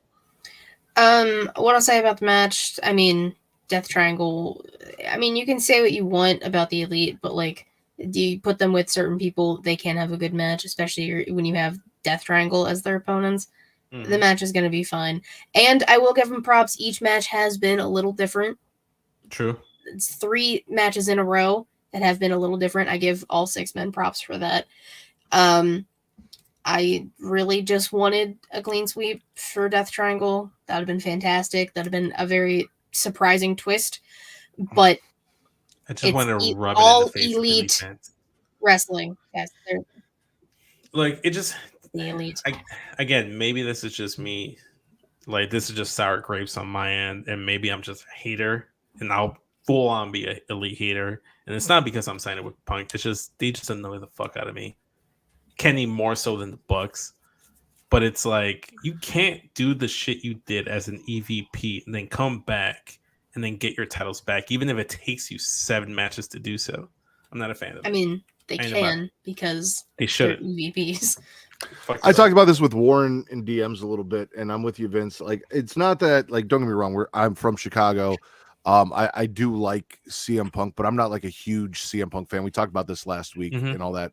However, it's the elite fan base that makes me fucking hate the elite.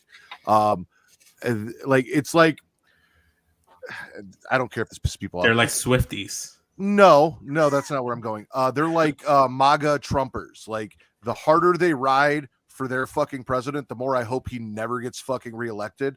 And the harder these elite fans push for fucking the elite and suck their dicks and talk about how fantastic they are, the less I like them and the less I want to see them on my TV. I don't care if it's all elite wrestling or not. Yeah, I'm with you there. I love how you guys just made that face as soon as I compared the elite fans to fucking Trumpers. Not in any sort of political sense. It's just like they are so in terms of the toxicity, the elite can't do any wrong. Yeah, toxicity. That they're driving me away from even giving a fuck about the elite because they're just so diehard for them. Not calling the elite racist or anything like that. I know. Well, I've never met a Weezer fan. Ever. I like Weezer. I have. I don't hear people publicly like profess their love for Weezer though. Weezer's great. Katie, spit or swallow. Yeah, let's get back on track here. I'm gonna.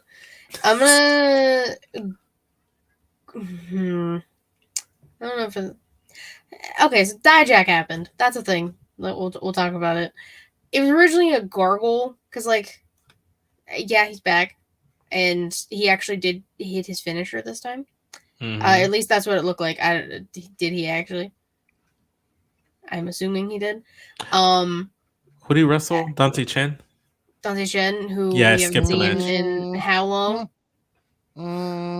Sweeter. I love Sweetener too.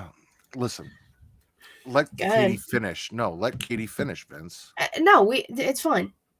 It's not fine because you keep getting interrupted by people while you're trying to go off and talk about your subject, and I'm not going to allow this to happen. Katie, please continue with Dijak and Dante Chen.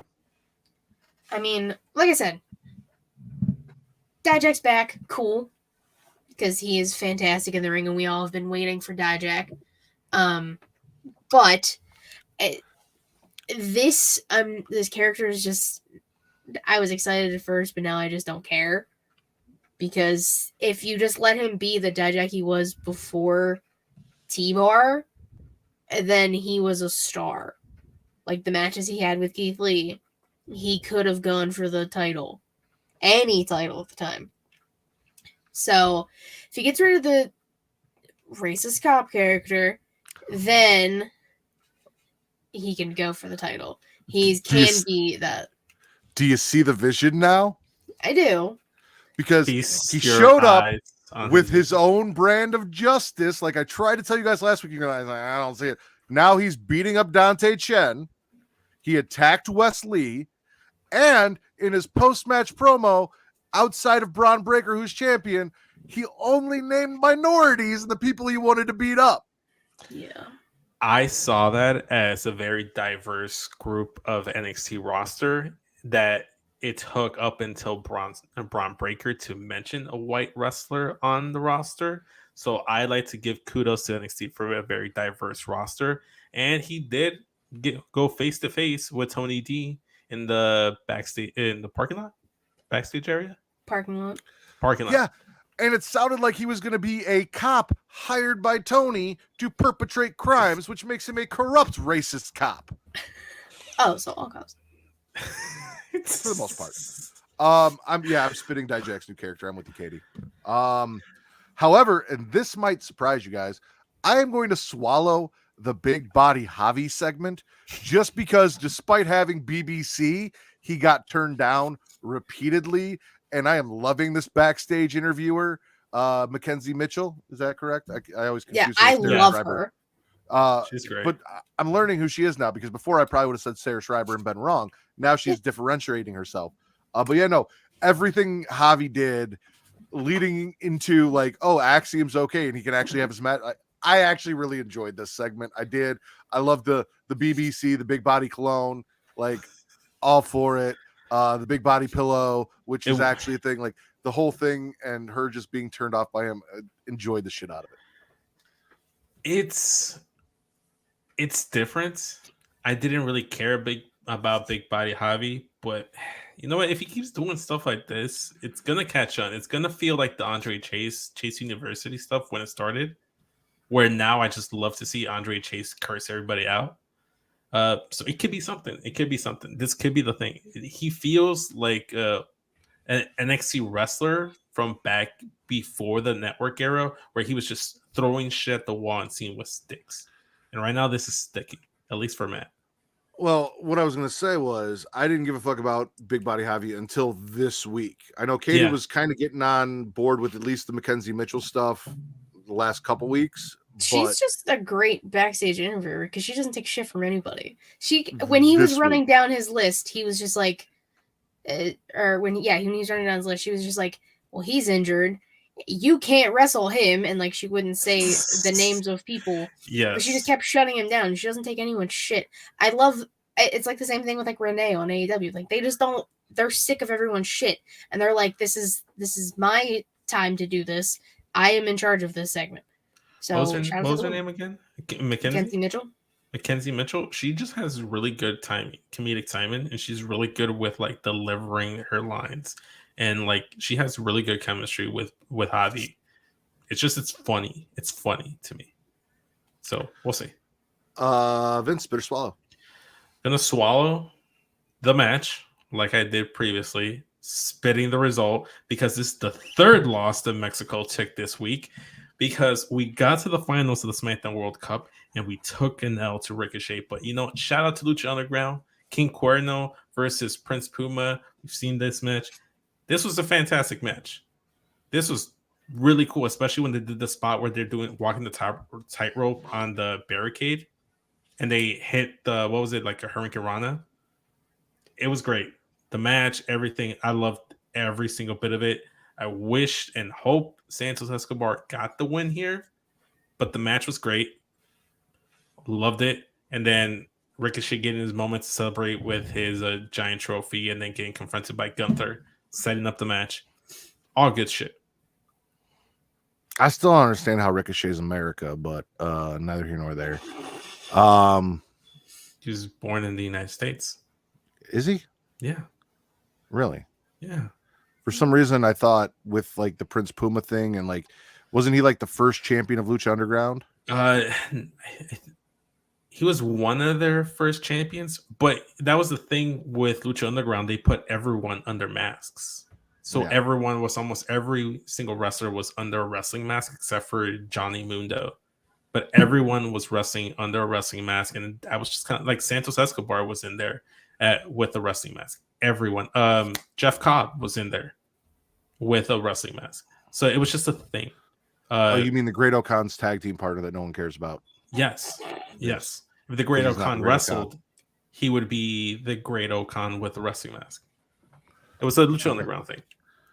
No, I thought with him like being kind of the face of Lucha Underground and everything, and the way, if I remember correctly, he was presented, I thought that he was Hispanic, not born in America.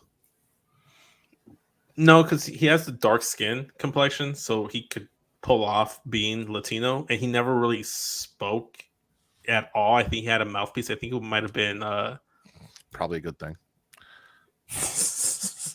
Conan was actually his mouthpiece in Lucha Underground. Makes sense. Yeah. I really like the Legato Lounge package ahead of time, so the loss kind of sucks, but the lounge was dope. I thought everything. Selena Vega, fantastic, by the way. Jesus. I think the only one that feels awkward in the whole thing is who Joaquin Wild is the only one that feels like he's awkward when he says or talks or delivers any kind of like promo with Legado. Like Santos, cool as all fuck, swag everywhere. Selena, amazing. Even Cruz del Toro, Raul Mendoza, whatever his name is now, his delivery on his lines in Spanish, he has a very deep voice. Fucking cool. Joaquin Wild kind of feels like the nerdy dude that just kind of chills with his cousins. Oh, he is the nerdy dude that just chills with his cousins. He was what, DJ Z or whatever over in Impact. Yeah, Chicago boy, but whatever. Speaking of Illinois, before we want to move on, because you were talking about where he was born, Ricochet was born in Alton, Illinois, but he's billed from Paducah, Kentucky. Really? Yeah. I don't even know where the fuck Alton, Illinois is. Me either. Also, it's Illinois, not Illinois. Whatever. It's not a plural. State. Katie, spit or swallow? I'm gonna swallow. I don't want to mispronounce her name. Isla Dawn. No, Lyra Valkyria or yeah, I think Valkyria. Lyra Valkyria. Yeah. Valkyrie. Yeah. No, it used to be Aphie Valkyrie, and now it's Lyra Valkyria. Which you've talked about, I think, like last week or 2 weeks ago, and then here. See, they're all fucking listening to our shows, guys. They have to be. Well, if they were listening to our show, they would have got rid of fucking Valhalla and put her where she belonged and not giving her this intro package and sent her to NXT. But Hey, I will swallow her being here because she was great in NXT UK, and I'm looking forward to seeing what she does. yeah, I mean this vignette, this promo package, whatever you want to call it, it has me excited, and they're just adding to fuck you, Kim. Just adding to the stacked women's roster already that they have. Why'd you make that face when I said fuck you, Kim? Because I didn't get the reference at first. Because I didn't get the reference tweet, and then I realized it was probably something she tweeted out. Yeah. Yeah, it was that picture, and then she was like, "Oh, that sounds like Taya Valkyrie," and everyone's just like, "Bitch, shut the fuck up!" Like, yeah, you did a lot for the women's division in multiple companies, but your husband, I'm pretty sure, is racist, and then you just are very much supporters of shitty people. So nobody gives a fuck about your opinions. Fuck off, Kim. Yeah. That was my last swallow for NXT. I agree with you, Katie. Did not know all that about Gail Kim. There are things I know about Gail Kim. Most of them involve her naked on repeated counts, new and old. She's done those things. But I mean, I knew like her Impact stuff and all of that, but her husband and all that is all news to me. So interesting. Yeah, I'm like 90% sure her husband is racist or something along those lines. Also, she gets very defensive when she gets called out. Yeah, she does. Yeah, she's a bitch. I know Vince is going to say that this didn't happen, but I am spitting the JAS BCC sit down because of the JAS and because it can no longer be the British or Blackpool Combat Club, British Blackpool, same shit.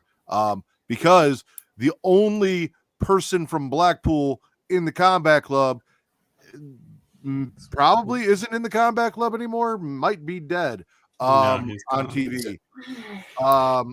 So also like I don't, why is this still a thing? Why is this going on? I don't want to see, like, yeah, okay, I'd love to see Claudio take the title off Jericho, but like I don't give a fuck about Save Big Money at Menards or his stupid tag team partner.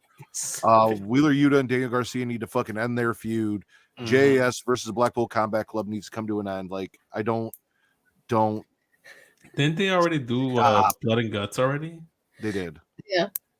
Why the fuck are they still going? A few things about this. I think at Final Battle, this probably will be the last match between Garcia and Yuta, even though the match is going bang. I'm not paying for a fucking Ring of Honor pay-per-view, but the match is slap. I agree. JAS, BBC, BCC, whatever you want to call it, needs to be done. The fact that Claudio is probably going to lose and then have to join this shit show of a society is pointless and a waste of time. Is there anything else I have to say about that? JAS is the worst thing going in AEW. That's just facts. 100%. And if you like it, that's fine. Good for you. I'm glad that you enjoy it. You and I don't enjoy the same things. Not you, Vince. I'm talking to the listeners. Sports No, entertainers. It's the only good thing that they have, and only because you can mock it. It's one of the very few skills I have. So yes, that is my spit, Vince. Jericho wasn't there, so do you have thoughts on it, or you want to spit or swallow? No, I just saw the whole thing. I don't really care about it, and I fast forward through the whole thing. So, okay, yeah, spit or swallow. Really... I think I'm done. I think we ran through everything. I still have stuff. Oh yeah. Oh wait. Going back to SmackDown, I'm gonna swallow Kofi Kingston being announced as the first participant in the Men's Royal Rumble. Then Imperium goes in and gets in his face, and he tries to pick a fight with one of them because Xavier's not there. And then Gunther comes out of nowhere and it's like, okay, you versus me. And he calls out, it's like, so what? You just like hiding in the background and then you creep in? Like I loved it. The match was cool. Gunther Kofi slapped. Kofi got slapped. And then he got hit with a knee finisher. So shout out to everything Kofi Gunther. I'm swallowing that he got a new finisher, and it's not the fucking spear. Thank God, WWE, for not giving somebody else the goddamn spear. I don't think Gunther. Oh man, a spear from Gunther would be. Don't put that out in the world, because then it's going to be a thing. No, he's chopping people. He doesn't need to be spearing people. He can literally chop them in half. All you have to say is, oh my God, a spear from blah, blah, blah, blah. They're like, that is correct. It'll be brutal. Everyone do this. Fucking, the spear has become my least favorite move in wrestling. I know it has. I know.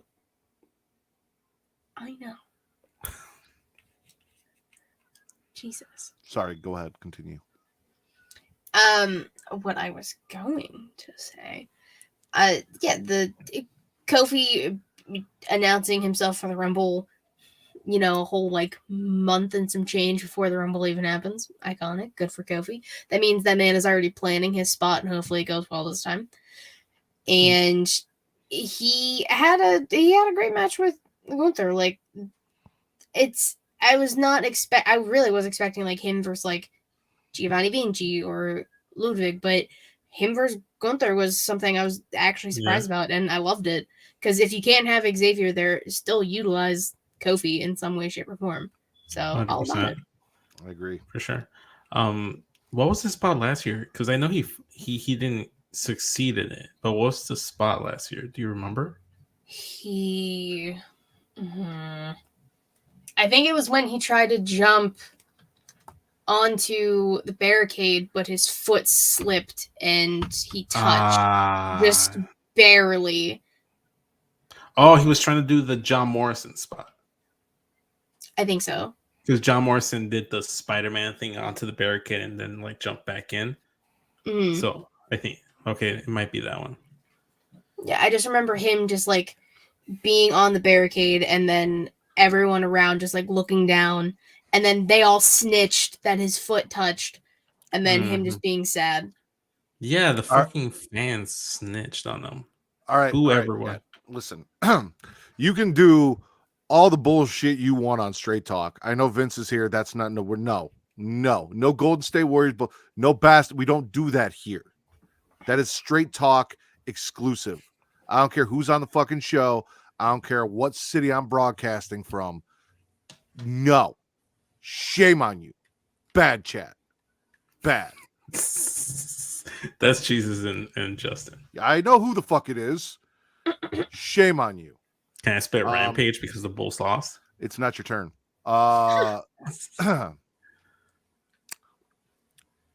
Your turn's over. It's Katie's turn. Katie, spit or swallow. I'm gargling the MJF belt reveal attacking William Regal thing. More so the fact that this week, I've been okay with Max's promos the past few weeks, but this week it just really felt like it was dragging on and taking forever to get to the new belt reveal, which the belt isn't that bad. If you look at it from a distance, it really just looks like brown leather, which it looks good with. I really just thought it was until they zoomed in, but I was like, I guess that makes sense. Burberry, it's Max, it makes sense. I knew as soon as he started like walking, or no, as soon as he put the brass knucks in his hands, I knew he was about to clock the shit out of William Regal. You can just tell. Well, it's a snake, always a snake. It's MJF. He's gonna do it. But the fact that people kept saying Regal felt like a character out of Family Guy had me rolling. I was like, God damn it. And then Brian coming out with one boot. It was a whole thing. And I liked that part, but it just, the Max's promo was just taking too long. Yeah, I'm with you there, Katie. I thought the belt was fine. Honestly, I don't fucking personally care. Like, I'm gonna spit. Tony Schiavone was like, he's desecrated our championship. I'm like, bitch, your championship's been around for like 3 years. You're acting like William Regal when John Cena put a spinner on the WWE title. Just shut up. Everybody gets their own custom titles. It's not that bad. It looks cool. Fucking Daniel Bryan had a hemp championship for God's sake. Like, let everyone have their custom championships. I'm all about custom championships. I did also think it kind of ran a little too long. I'm kind of sick and tired of him talking about like the bidding war of 2024. I really hope that come 2024, WWE is really not interested in him. There's no bidding war, and he's just been talking about this whole thing. I think it's kind of like lame that he always like, oh, jolly old Saint Nick and my good buddy Trips. I don't know. I'm swallowing Tony Schiavone, kind of piece of shit. He really did. Just from Jesus. Just out of nowhere, he was like, "You piece of shit." I was like, "My God, Tony Schiavone." So I'm with you both, or Katie, I guess, as far as the gargle, because I was swallowing everything that they did to set up this. Like, Daniel Bryan had his match. He was hurt. He was in the trainer's room. Mox got kicked out of the building, which is why Regal was even there. And then why MJF was able to turn on Regal, because Daniel Bryan couldn't come out to save him because he was in the trainer's room. Like, all of that was great. Promo went on way too long. All the WWE stuff and my favorite Khan, Nick, and blah, blah, blah, blah. Honestly, the way he shat on the belt, I expected more than just a different strap. And that was a letdown to me. When he revealed it, it was the same belt. It was just a different strap. I was like, okay, because we've got the smoking skull belt, we've got the spinner belt, we've got US and WWE spinner belt. Like, we've got all these cool the hemp championship was like, it was the same design, but the whole belt material, everything was different. Everything was different. This was the same belt with a different strap, and to me, that was a fucking letdown. It's kind of what they do with the TNT title. They just changed the color of the strap. Yeah. So. But I like the way they do that with that, though. Yeah, but that's its own thing, It kind of felt like they stopped doing it. Yeah, which I'm glad. Wardlow got it and killed it. Went back to black. Don't blame him. It's all Wardlow's fault. Shut up, Vince. It's true. I'm gonna swallow the Bray. I didn't do it because if I did, he'd be dead. Creepy backstage promo. Basically, that's what he said. Literally what he said. Like, I didn't go after LA Knight, and you know how I didn't go after LA Knight, because if I went after LA Knight, there'd be nothing left of him. And I don't know where the fuck this is going. We had more Uncle Howdy stuff, but I'm invested and I'm interested. I just there's a little bit of me that wishes it would speed up, because I want to see Bray back in the ring doing things. So it's getting to the point where it's like, all right, I am enjoying this still, but I need there to be at least some sort of match or some kind of something that happens, because the LA Knight stuff was good. Now we've kind of, and again, he could be injured or dead or whatever the case. So that's why there isn't a match right now. But like, I need it to progress to something soon. Basically, you're enjoying your balls being fondled, but you want it to proceed to the next course of the sexual act. Yeah, put your mouth on it. Exactly. WWE, put your mouth on it. I think he was Should telling put your you. mouth on. Can put your mouth on it be the title of the episode? Yes, put your mouth on it. I'm out. I'm with it. That's it. Save that chat. It's that or Johnny Garbanzo beans, and I feel like Johnny Garbanzo beans might be a long title to try to like symmetrically fit. How is Johnny Garbanzo beans longer than put your mouth on it? Put your mouth, and it kind of like it's even Johnny Garbanzo and then beans. It's like nuts. Whatever you just let me know what we'll ask the chat. But yes, yeah, Bray's creepy promo. Yeah. So go ahead, Kitty. I was just agreeing. Oh, okay. I wasn't sure if you were going to add to what Matt was saying. One thing I'm noticing, and I think you might have talked about this before, or maybe I heard it somewhere else. I don't remember. Maybe these are my own inner thoughts, but it feels like there's three versions of Bray. When he's in the backstage being creepy, that's like not really Bray. Like that's Bray Wyatt, like the character. And then when he goes to the ring, that kind of feels like Wyndham Rotunda, the person. And then there's Uncle Howdy. So I feel like there's three different personas within Bray. We don't right know that now. Bray's Uncle Howdy. God damn it, I did it again. I didn't fuck it up twice, and then the last time I did. Third time's the charm. Okay, fair point. So there's at least two different sides to Bray at the moment, two different like personalities, two different demeanors to him, and then there's this whole mystery of Uncle Howdy. It's just interesting, but like you're saying, Matt, you kind of wanted to get to somewhere because Bray has yet to wrestle a match. At this rate, he's probably not going to have his first match until WrestleMania, which fine. I'm going to say Royal Rumble.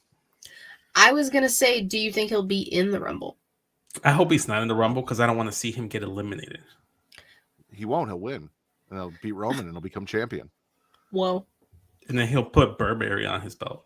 No, he won't because he has better taste than that. That was mine. You're out, right, Vince? You're done? Wait, I think I had one more.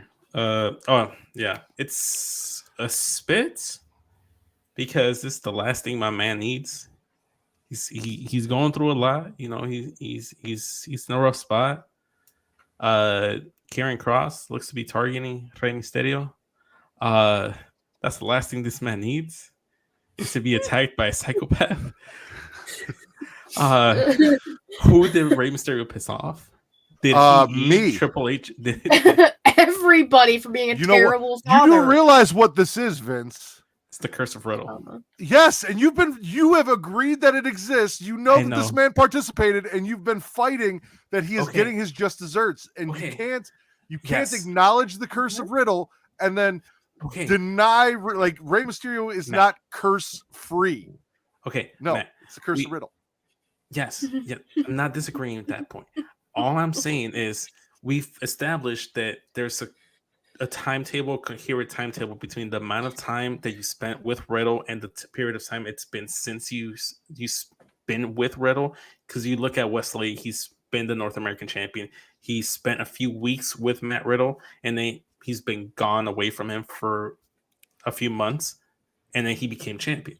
Rey Mysterio only associated with Matt Riddle maybe once, maybe 2 weeks tops. He's been far away from Matt Riddle. Why is the stench of Riddle reeking on Rey Mysterio and latching on for dear life? I feel like it's discriminating towards Rey Mysterio specifically. I don't know if it's like stuck in this mask and he just can't get the stench of Riddle out. But I'm gonna need that man to like get like an exorcism or something and get that stench out. I don't think that would work. I mean, honestly, it was only like a few months ago that they teamed together. So I feel like you feel like it was a lot longer than it really was. So this is all within perfect time constraints. Also, he's a terrible father and he's getting what he deserves. This is a combination of both. Ergo, it's going to be worse. Speaking of terrible father, this is just like a little tidbit of information. My sister, hold up, it's going somewhere. So my sister has been watching Raw every week, and then my dad just kind of like tunes in. So he's been watching like this whole Rey Mysterio, Dominic Mysterio storyline play out, and he's been so pressed by it because it's like, why doesn't he just beat his fucking ass? Why doesn't he just get a belt and just whip his ass? Like, what? And then he saw the clip about him getting beat up in his own house on Thanksgiving. I was like, why is he on his ass? Why doesn't he just beat his ass? And my dad is just frustrated. At least there's one Delgado with sense. Literally. I just want better for Rey. And your dad also does too, and so do we all. But apparently, your view of what's better for Rey and the rest of the world's view of what's better for Rey are two different things. I'm all about him whipping Dom's ass. I just want WWE to actually book it. They're not going to. Katie, spit or swallow? I'm gonna swallow the American Dragon Jake Long, Bryan Danielson, and Dax Harwood. The match was good. I'm about it. It was 5 eggplant emojis. Okay. I like that Brian's just, I'm just gonna wrestle whoever I want whenever I want because I'm not gonna be wrestling forever anymore. So he's just gonna try and put on banger matches with people. Nothing with Chris Jericho is ever a banger. But this was great. This was a good match. It kept me entertained. Lots of things happened in the match. It led to him being in the training room and everything we were talking about before. So I was all about this match. This was one of the things that kept me entertained about Dynamite. All right. Do you have any more? Because I've only got one left, and I want to close the show the way that I opened the show. I have 2. Do you want me to do them now? Yeah. Okay. Yeah. I'm swallowing Willow Nightingale. Precious human being, a ray of sunshine in a person. I literally want nothing but good things for her. I aspire to be that happy, but I'm a miserable bitch, so I will never be that happy as a person. And she has just gotten herself so organically over, much like the Acclaimed. Like, she really just did that herself. And we all were, petitioning for her to get a contract, which finally did. And she's utilizing it. I thought she would be the one to take the belt off Jade. Neither here nor there. And then I'm just spinning everything Darby because fuck Darby Allin. His match with Cole Carter didn't need to happen. And the fact that he's getting a TNT title match on Wednesday pisses me off. Because he doesn't deserve that match. I'm good with Samoa Joe choking him out and beating the shit out of him. So, but it's Darby, and it's just gonna go on too long, and he's just gonna get tossed around, but then have a nice little comeback. And I hope Wardlow costs him the belt. I hope Joe puts him in a stretcher, tosses him over the top rope, and just beats him onto the ring post. All good options. So then that's it, correct? Mm-hmm. Then we are going to close our Spitter Swallow segment out with the way that I started the show. I am spitting Lacey Goes Back to Basics, which sounds like a fucking porno. Listen, Lacey Evans, I get it, WWE, you support the troops. Like, it's your thing. You have this woman. She is in the military. She is an attractive blonde that fits a lot of categories from the past that you guys like to fill. And she is not a terrible wrestler. She's a decent wrestler. Like, when she does do her thing, she can wrestle. But this thing that you guys have been trying to push that has failed is not going to work with her being like, you tried to do it as a heel, it didn't work. You tried to do it as a babyface. Now you're trying to maybe do it as a babyface again. Like, her and her military, it's not going to work. She is not Sergeant Slaughter with tits. Like, it's not going to happen, guys. So she was so much better off as a Southern Belle than she is with whatever Marines military shit you guys are trying that is just not connecting. And also, can we make a porn parody of Lacey Goes to Basic? Because I kind of want to see that now, and also would like to cast it if possible. Hit me up. Yeah, I'm with you. I feel like they're once again hitting the reset button. Like, what's been like 2 years straight of like repackaging, debuting Lacey Evans. I was never behind Lacey. I was behind wrestler? her last outfit. Yes, you were. I don't know. I just never got behind her. Like she always she gave me, the vibes that Dijak gives you is the vibes that Lacey Evans always gave me. I'm not saying that's who she is as a person. I'm just saying those are the vibes I always got. And I never really got behind her. In ring though, she was solid. She had a lot of cool moveset. To be fair, it's not Dijak that gives me the vibes. It's the character that gives me the vibes. That's what I meant. Dijak, the character. Okay. Well, because his real name is Dijak. Dijakovic was, and now they changed it. And neither here nor there. The character. The racist cop character that they gave him. Yes. Katie, what was your favorite show you watched this week? I'm torn. Vince, what was your favorite show this week? SmackDown. I'm gonna go Raw. Katie?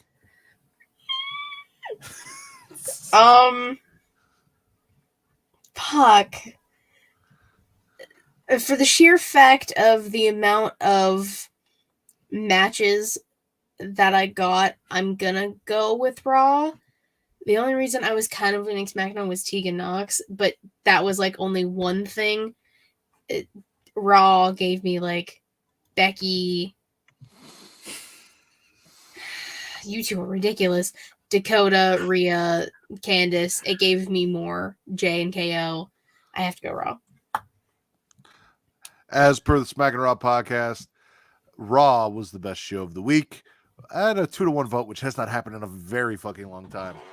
Thank you guys for joining us. If you guys stick around, there will be a post show, as you guys know. Vince, butt plug yourself. Follow me on Instagram and Twitter at SCSVince. Hit the link tree in my bio. It will take you to Everything Straight Talk. We haven't done an episode since our Lakers podcast, but go ahead and check that out. The Lakers have turned around since me, TC, and Basharat have talked about the Lakers. So if you like the basketball talk, check it out. Linktree/SCS, linktree.com/SCSVince. You know, it's in my bio. You're doing a great job, Vince. Katie, plug yourself. You can follow me on Twitter at KatieRasson13, link to about to all things She Leads Showcase, twitch.tv/She Leads Showcase, typically Thursday, 6 p.m. Eastern, youtube.com/She Leads Showcase. I still watch your videos because they're way more entertaining. Anchor, Spotify, Google Podcasts, Apple Podcasts, if you like to listen. She Leads the Brand, weekly show we do, latest episodes out. Latest episode of Inside the Mind of, the interview series I do with RN is out. That's also going to be the last one for the year. I have decided. Also because I don't have anyone else lined up. So that's on me. But it's a busy month. There's a lot of other things going on. In the Crowd made its return a few weeks ago. That's up there. Savannah has 2 episodes of Like the Fuse. New Japan Takeover is on a hiatus. Story time with Katie Kinsey Bay. I have to film another one soon. And I'm officially a writer now. I am on Floor Slapper Sports. My article is out there. So thank you, Tim, for doing that for me. It felt good because I literally have a minor in creative writing. So I'm finally doing something with that. So thank you. And people seem to like it. So I appreciate all the support. So thank you. All the swallows. And Vince, that's how you plug yourself. You can follow me at MattRidders on Twitter only, also at Getting Off. Tomorrow night, same time as this podcast, we are doing an episode of Getting Off called Getting a Facial. It's all about the Texas Chainsaw Massacre. It will be me, Miss Katie Kinsey Bay, Justin from the Get Show podcast, D-Rod, and Mr. Wreak Havoc. So come join us to what? That's a lot of people. Suck a dick. I got this. I got this. Anyway, if you want to hear about Texas Chainsaw Massacre and our thoughts on that, please tune in and check that out tomorrow, right here where you're watching this show. You froze. Because I don't have to plug anything. Facebook.com/group/SmackIt Raw is also a thing. And everything else is in my link tree if you want to find it at either at Getting Off or at Matt Ritter, MATTRIDDER. For Daddy Delgado, who thinks he can tell me how many people I can have on a fucking podcast, and Miss Katie Kinsey Bay. I am the patron saint of podcasting, the Warden Matt Ritter, and this has been the #1 wrestling podcast on Pornhub. Later, y'all.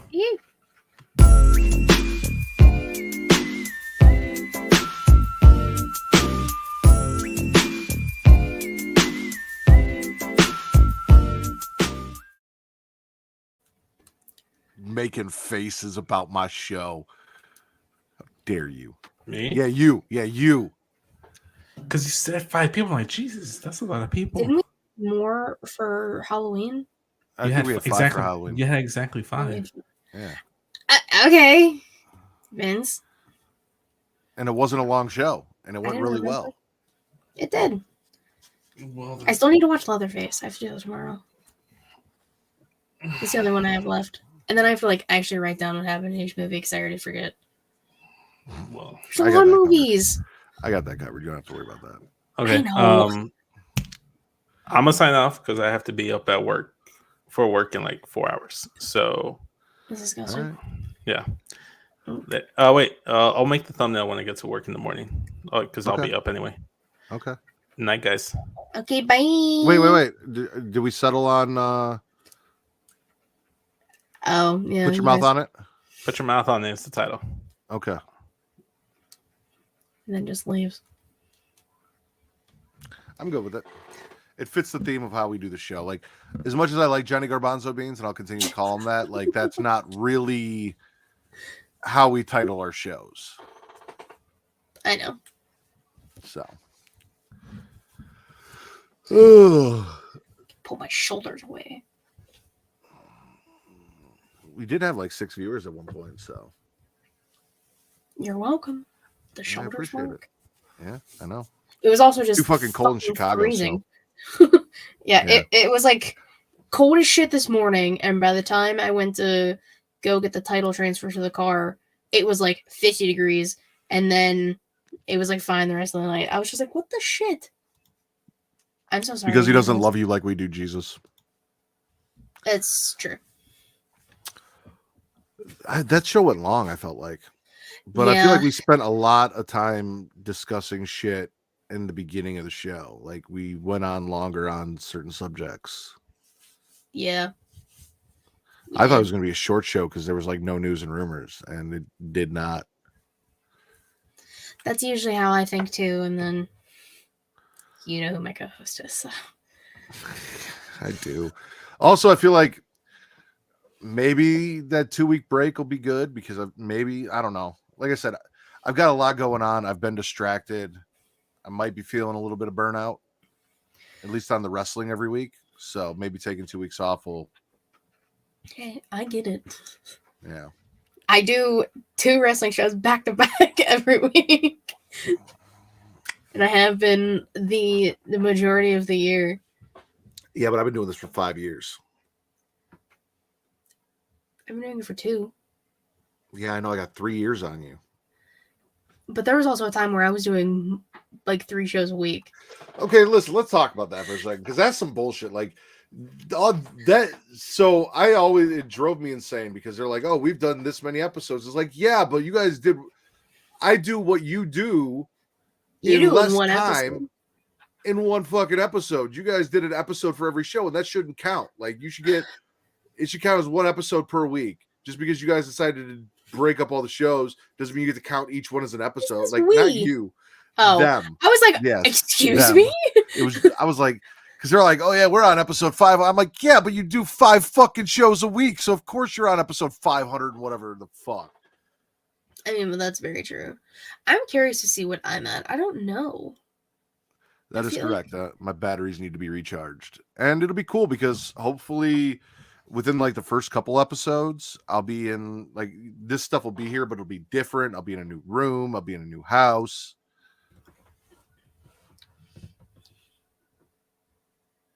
Yeah, no. I appreciate it. Oh, Good. fun.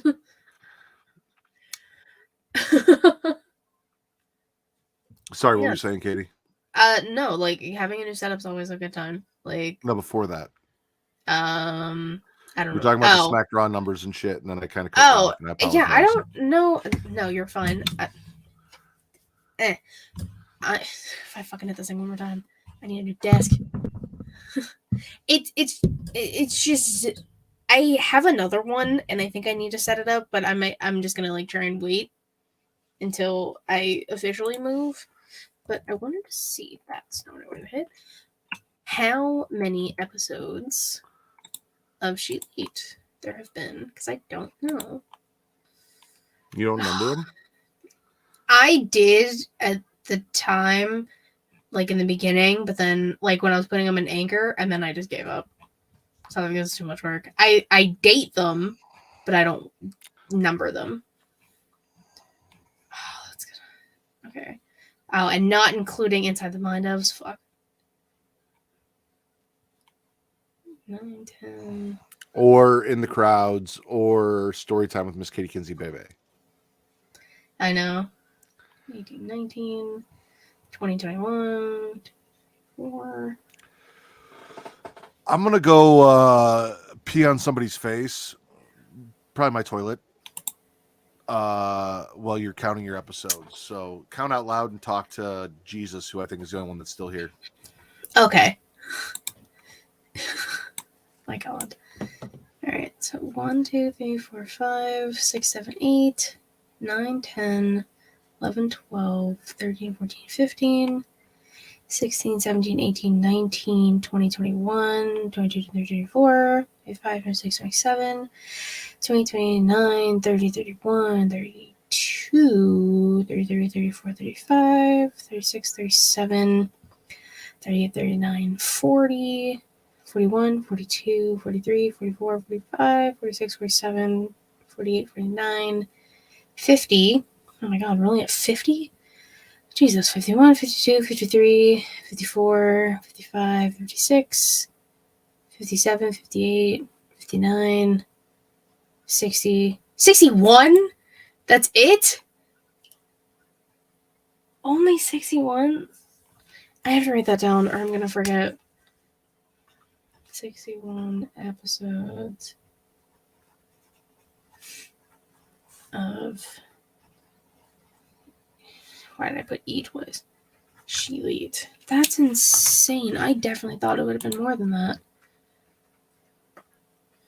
So there's 61 episodes of that.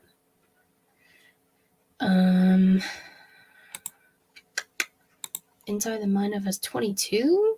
1, 2, 3, 4, 5, 6, 7, 8, 9, 10, 11, 12, 13, 14, 15, 16, 17, 18, 19, 20, 21, 22, 23. I forgot to add RNs.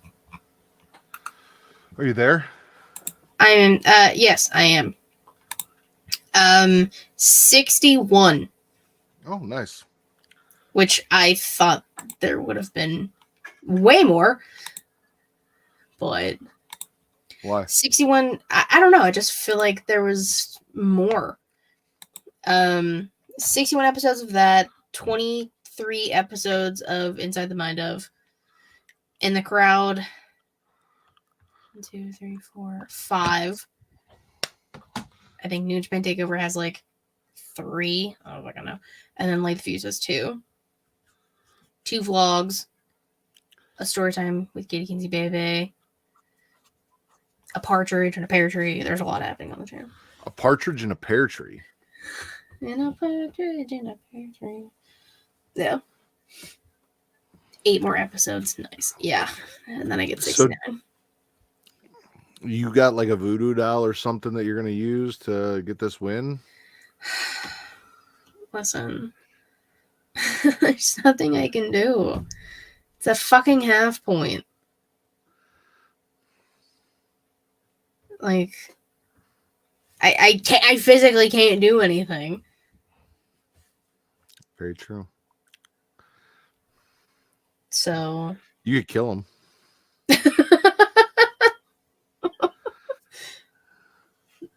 I can't. You got 2 weeks to make your way to Chicago. You don't have to kill him. You could hobble him. Or like cut out his internet. I was like, I'd have to like cut out the internet. Slash his tires. Cut out his internet so he can't go anywhere. Slash his tires while he's at work though, so he can't get home. You should have gone to his place and super kicked him while he was in Chicago. I would have given you 5 points for super kicking Vince. I told you I had a fucking migraine. I was watching your show with my hood up and like closed in the dark. That's how bad my head hurt that night. I was in no position to move in general. All here's excuses. Most viewed episode of Smackin' It Raw all time could have been Katie super kicking Vince, and we didn't get it. I guarantee that would not have been the most viewed. You never know. No, So, we're blaming you putting me on the bench for a month. We're not blaming me not super kicking him. Oh, we're not blaming me for anything. We're I'm blaming 1,000% you being on the bench for a month, but we're not blaming me for doing it. That is a load of shit. That's a crock of shit. I'm blaming you 100% for keeping me on the bench for a month. What's up, Circle of Debate? No, we're just chilling, just post show. Katie's blaming me for shit that isn't my fault. Nothing new. Could have sent him a pizza laced with laxative. There is a race for Pornhub Poppy going on. Whoa, hold on. See? Listen. Vince is the reason you were on the bench for a month, not me. But you put me on the bench. You were the only one who had the power to put me on the bench. Ergo, this is your fault. Listen. I don't like the way this conversation is going. All right. I fully disagree. And you agreed to be on the bench for a month. Begrudgingly. Because I know if I would have shown up the next week, someone would have had an issue with it. Now listen, and it wouldn't have been me. That's what I know. But here's my thing.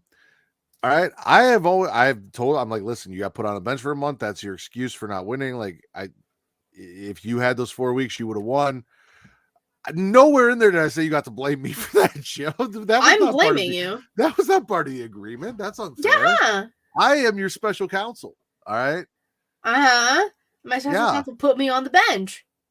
Your special counsel also gave you fantastic advice that got you published on Florida Snapper Sports and many, many other things. I know, and I appreciate that. Thank you. And I feel like it's rude to blame me given all of the circumstances that are going on here. Listen, I busted my ass. And now I'm going to lose. And I'm going to be sad. I am trying to help you here. Like I said, you could build a voodoo doll. You could light some candles and contact Mbala. Curse on him. Ow, God. See, Jesus is on my side.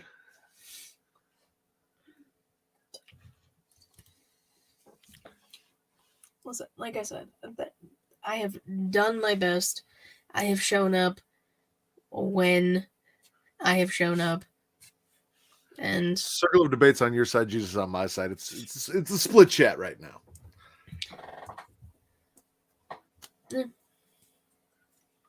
Like I said, I literally can't. If he didn't have this half point, there would be no argument. Well, I appreciate that. Thanks, Circle of Debate. How are you feeling about tomorrow and doing Texas Chainsaw Massacre?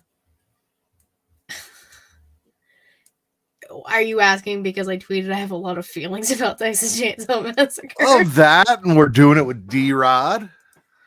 The last time I worked with D-Rod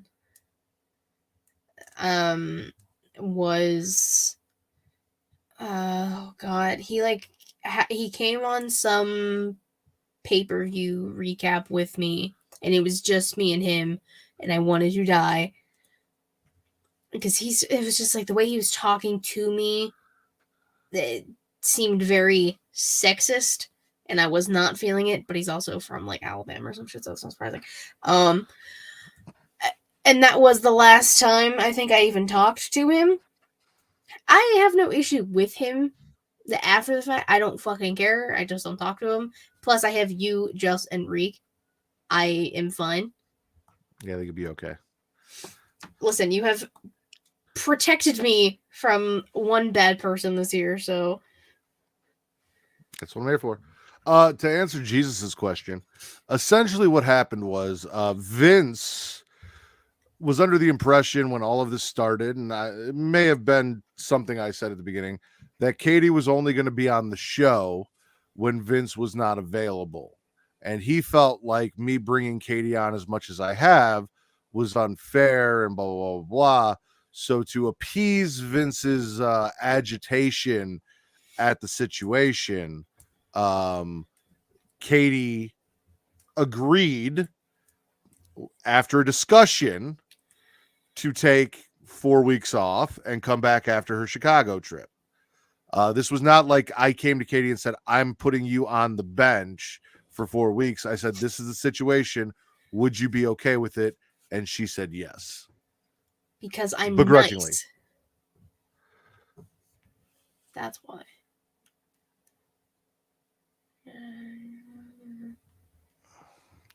I am not invested in anything Ring of Honor or anything AEW is doing with Ring of Honor. I cannot stand Jericho. I don't give a shit about Jericho and Claudio. And if Claudio is going to join the JAS, because I think the JAS is the worst fucking thing AEW has going. I don't even know what the rest of the matches are. I do. For Final Battle. You do? What are they? It'll be Joe and Rock Hard, Juice Robinson. Have they built that all on Dynamite or Rampage? Literally on Rampage, there was a video package for Juice Tonight? Yeah. You know, the Rampage you didn't watch. Rampage, yeah. So that makes sense. Mercedes and Athena for the ROH Women's title. That's got to be on Dark because that's the only place Mercedes is or Athena is. Mercedes doesn't even get TV time, period. Dark or otherwise. Athena did have a match on Rampage. It was short. She just beat the shit out of a girl. And then Keith Lee got challenged by Shane Taylor to a tag match. I don't remember the name of Shane Taylor's tag partner, JD something. And then Swerve came over and Keith Lee was just like, can I even trust you? And then Keith Lee, looking like Randall from fucking Monsters Inc., just smiled at him. So I think those... Oh, and Garcia and Yuta for the Pure title. So outside of Jericho and Claudio and kind of Garcia and Yuta, because like there's a history there, but they haven't really, outside of the promo on Wednesday, built anything for it. The whole build for this pay-per-view has been on Rampage tonight, pretty much. Basically, Rampage and Dark is what it seems. Yeah, and it's literally next week. I don't watch Dark. I will not. I don't either. I don't. Well, I'm talking to Circle of Debate and anyone that's still listening. I don't watch Dark. I don't watch Dark Elevation because I'm not a match guy. Like we talked about this on the show. I've talked about it many times. Like if there is a great story and a good match, then I will enjoy it. But I'm not someone who can just sit down and watch matches for matches' sake and be like, that move was so pretty and I love the plancha. They shit my pants or whatever the fuck. That, you know, it's not for me. Like that's not what I enjoy about wrestling. Like, and I'm not knocking anyone that does. Like, if you love the moves and the art and the beauty and the science of it, like I love Mr. Warren Hayes. That's what he loves about wrestling. Like, I'm not knocking anyone for enjoying that. Like, but that just doesn't do it for me. So I can't just sit down and watch 16 matches or 24 matches or however fucking matches they have on Dark back to back to back. I don't watch NXT Level Up, and I love WWE and NXT, and I enjoy a lot of what I get on Rampage and Dark. When I remember that Rampage is on, which I did not tonight, and that's neither here nor there. That's other things. But I can't get invested on a show that you're building on Dark, and none of outside of Samoa Joe, there's really and FTR, which are FTR even defending their titles at Final Battle? To my knowledge, no. I don't know. Yes, exactly. There's zero storytelling heading into this event, and there is no investment outside of anyone who might be a Jericho fan and might give a shit about that. But I don't. So yeah, I just plus NXT Deadline is going to be the same day, so that's going to be way better. They literally could have just for the last month dedicated Rampage to Ring of Honor. Yeah, and let Rampage be the Ring of Honor show and use that to build their pay-per-view. They could have, but they chose not to, so that's on them. You're never gonna get a fucking TV deal for Ring of Honor if you don't fucking utilize anything. What are you talking about? They made Jericho the champion. That's all they needed to do. That's how AEW became a thing, was they made Jericho champion, and then voila. I hate that narrative so much. I do too. But I hate Chris Jericho. Everything he stands for. Him as a person. JAS. Inner Circle. Outer Circle. Seventh Circle of Hell. Outer Space. Seven Circles of Hell? Oh, Dante's Inferno. I got you. My English class, senior year, I got to create my own Circle of Hell because we read Dante's Inferno. It was the coolest thing ever. I don't remember. I wish I could like still have the email about it, about like what I wrote, because I probably like emailed it to myself at the time. But we had to like think of like 3 people who we would put in it. Like a lot of people just like did like Hitler or people like that, like bad people. And then you had to decide on like what the like why they were there, what the punishment would be, like where it would be in like the levels. It was that class was fucking dope. What? So I thought there was going to be more to that. Like when you're like, so everyone just like picked like really bad people, and I thought you were gonna be like, and I picked like my dad. No, I did not. Then I had to explain why my dad's in the Seventh Circle of Hell. No. What is that next question on thoughts on storyboarding into the Rumble?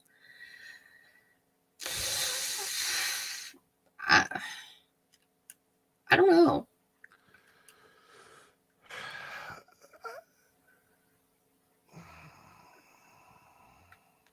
So I know a lot of people, like there's a lot of discussion, right? Like the news today that there are talks of having The Rock win the Royal Rumble to face Roman. Please no. Depending on how it's done and how in shape The Rock is and all that. Like I'm all for Rock versus Roman at WrestleMania. I'd prefer it not to be for the title, personally. Yeah. There's that. Then there's a lot of talk of Roman versus KO at the Royal Rumble. I don't really want to see KO lose to Roman again. Fair. However, if it's somehow if there's something leading into it with Sammy that gets Kevin and Sammy back together, and then they go for the and that going into like, I'll get behind that. I'm good with that. But we have to find that path, and right now they're very, very far from it. Let alone 2 months. I mean, a month and a half. January something. I don't remember what. Yeah. January. Maybe a month. January 28th. That sounds right. So a month and a half. Yeah, about a month and a half to get there to that point. We'll see. I don't really want to see Ronda wrestle anybody. I don't want to see Ronda Rousey. Period. That's the problem with the way they've been booking and coming out of War Games. Is like, all right, so Team Bianca won. Mm-hmm. Becky's feuding with Bayley. So who's feuding with Bianca going into the Royal Rumble? What singles woman star is hot right now that you want to see? Because I'm going to be honest with you. I don't want to see another fucking 4 horsewoman main event the fucking Royal Rumble against either Bianca or Ronda Rousey. I really don't. I don't. But who do you have? You need to save Rhea for not the Rumble, for Mania. That's what needs to happen for Bianca. So either have Rhea win the Rumble, or I guess that would be the only thing that really makes sense. Keep the belt on Bianca until Mania. Have Rhea win the Rumble. That match happen. That makes the most sense for Mania for Bianca. For the Rumble, I don't know. Like, this is the problem with having like the tag titles involved at the time and the War Games. all of your women are baby faces who aren't doing anything right now. Except for Damage Control. Which they have their feud with Candice, Becky. On SmackDown, they got a bunch of shit going on. And Rhea's still embroiled in her feud with Mia Yim and the club and all that. However, there is the option of Alexa Bliss, who may be turning. That is true.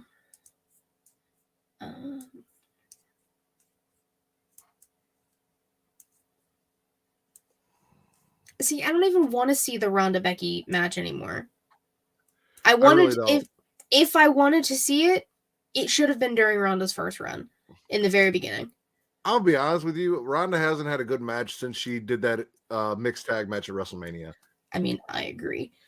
And I've got no interest in watching Ronda versus Becky one-on-one. I know that was the match that we wanted at WrestleMania, and they threw Charlotte in. And here's the thing, Charlotte's fucking coming back. So we might get fucked again. And instead of getting Ronda versus Becky, we might get Charlotte versus Ronda in a singles match for the title at WrestleMania, because she's on her way fucking back. So, I mean, I also don't like the loser goes home to be a full-time mom stipulation.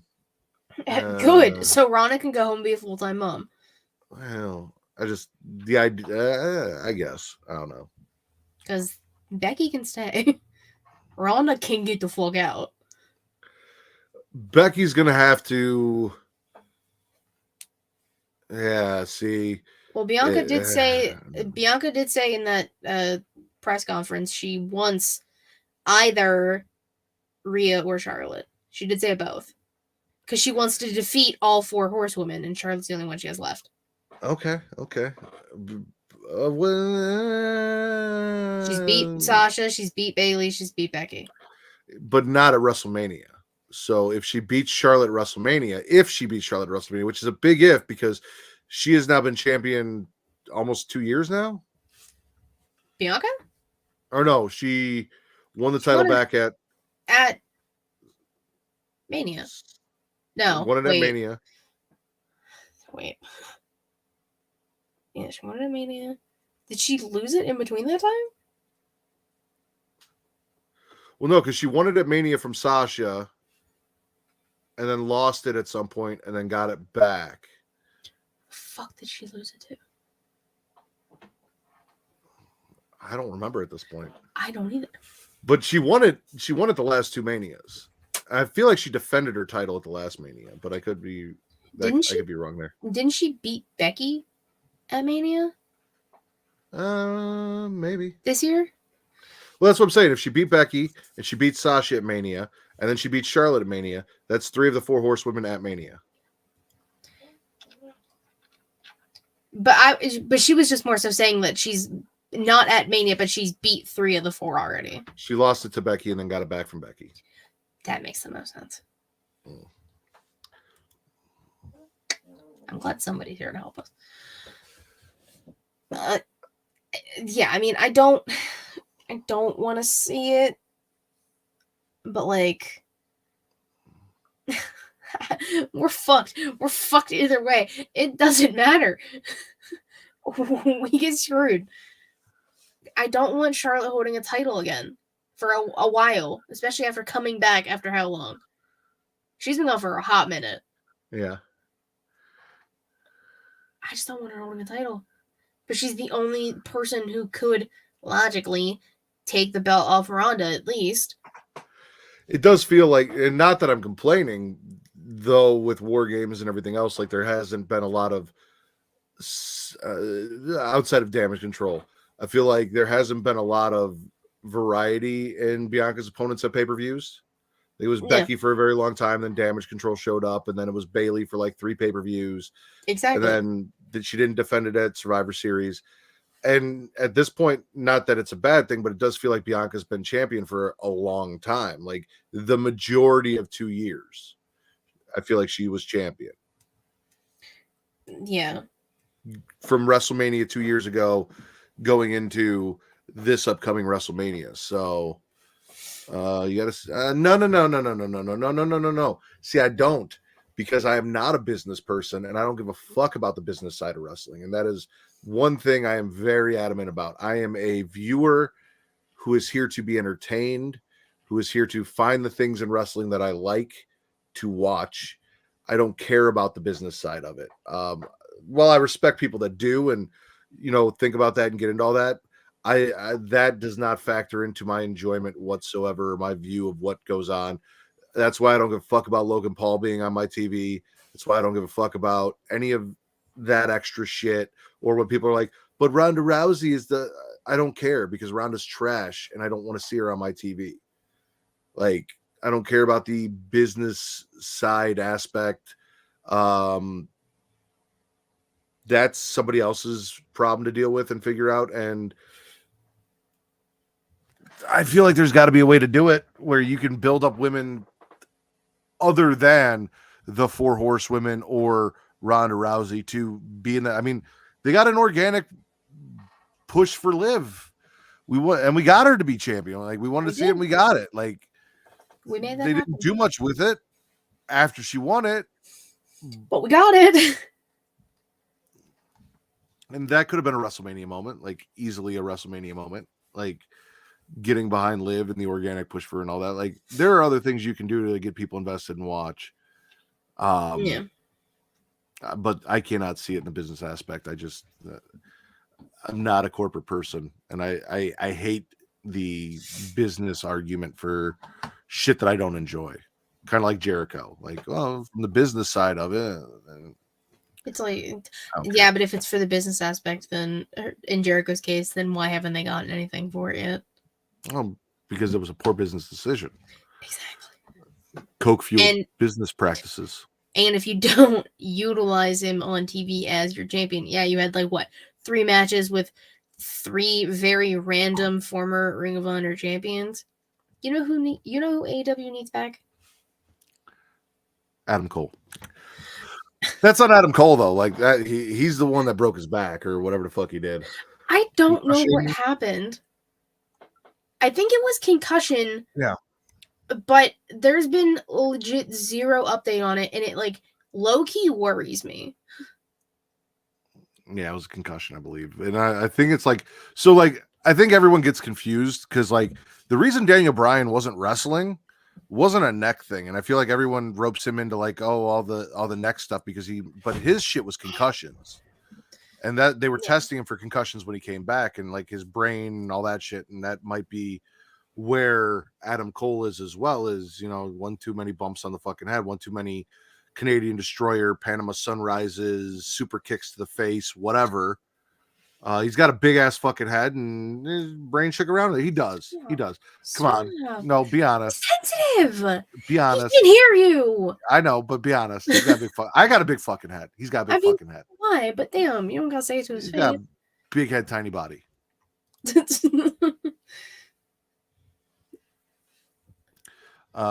said, I get your point.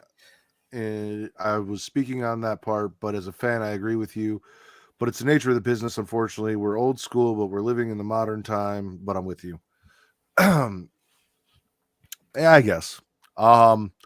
Here's my question for you, Katie. If we did get the Lacey Evans, Lacey Goes Back to Basic porn parody, who you casting as Lacey? Dude, I don't know. Who are you casting as Lacey? Since you want to cast this puppy so bad. Well, it would have to be a blonde. Blondes aren't really my Yeah, I'm not really a big blonde person either. Now that I think about it.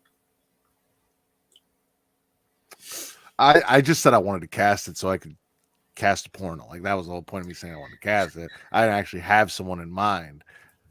What When I makes you asked think you. I had somebody? I didn't think you had somebody, but I thought I'd put you on the spot and see what you came up with.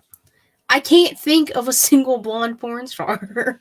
Oh, I can think of plenty, just none that would make a good Lacey Evans. I can think of 0 off the top of my head.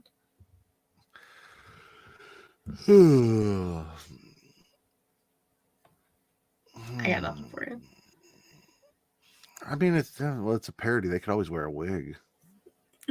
A very shitty wig. Well, It doesn't have to be She-Wig. Like, there's some. Did you even watch that Texas Chainsaw Massacre thing? No! How are we going to review it if you don't watch it? Are we legit talking about it tomorrow? No, we're not talking about it tomorrow. Like I said, it would be a separate thing that we did for, like, I'll talk to Travis and figure out if he's even interested in that. But, like, I feel like that could be, like, a fun thing to make fun of and joke about and laugh. If Travis gives it the okay, then I will watch it. Okay. Begrudgingly. Just like the month off. Yeah.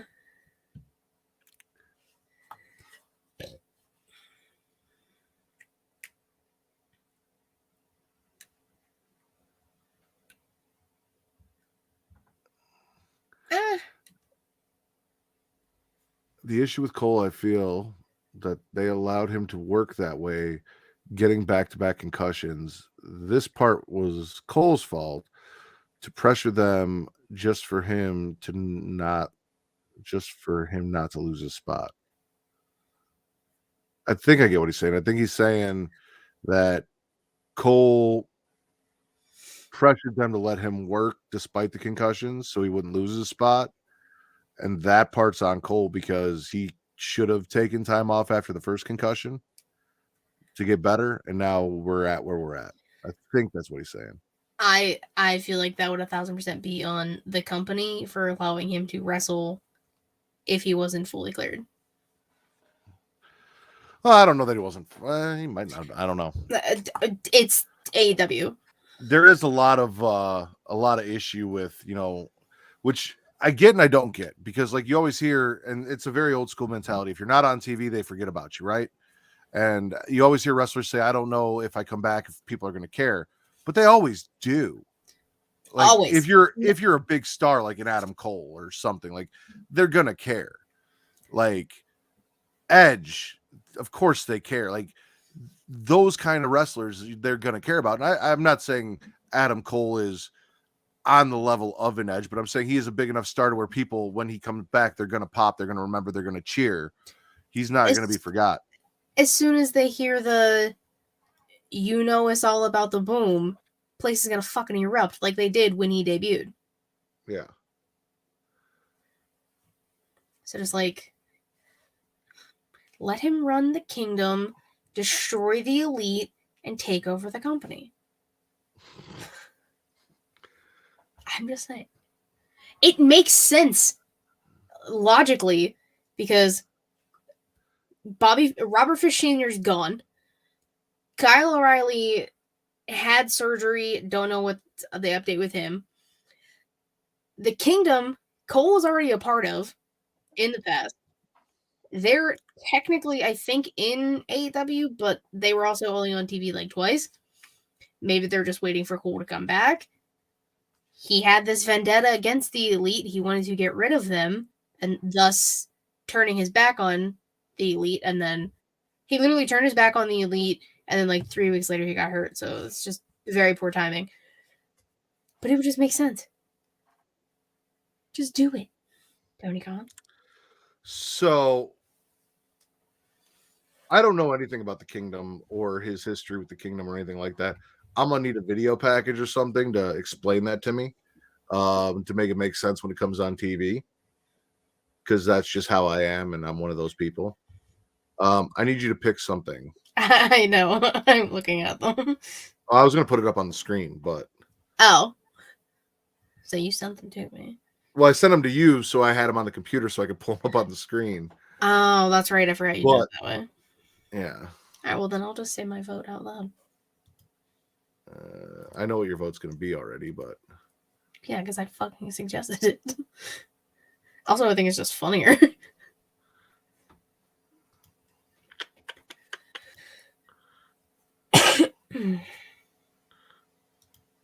So we got that one. I think it's funny. Or if I can figure out how to do this, that one. I feel like Apollo's face is just too big. Talking about big heads, I feel like his is just. However, the intense look on Braun Breaker's face with the title kind of works for me. I mean, this is your show. I don't know. They both work in different ways. So, because again, you've got the look on his face and the look on his face. Exactly. But then here, you've got that like very intense stare, like he's telling him to put his mouth on it, and then the shock or dismay.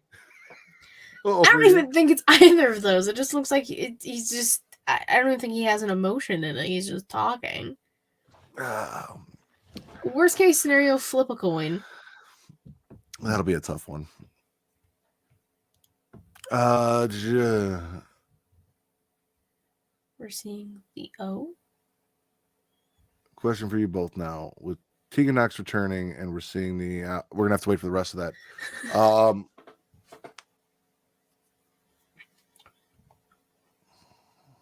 I love Tegan. This will be the last question though, because I do have to get up and I still have to upload the show and everything. And like I said, this is the post show. So, well, I do appreciate you hanging out with us and giving us questions and shit to talk about. So thank you for that. Yeah, after you finish that question, okay, here we go. We got it. We're seeing the women's roster building up. How would you book them? And would you also elevate the women's tag titles? Oh, absolutely. First and foremost, regardless of how many women are coming back, they should be elevating those women's tag team titles. They need to be, and tag teams do need to form, hopefully organically.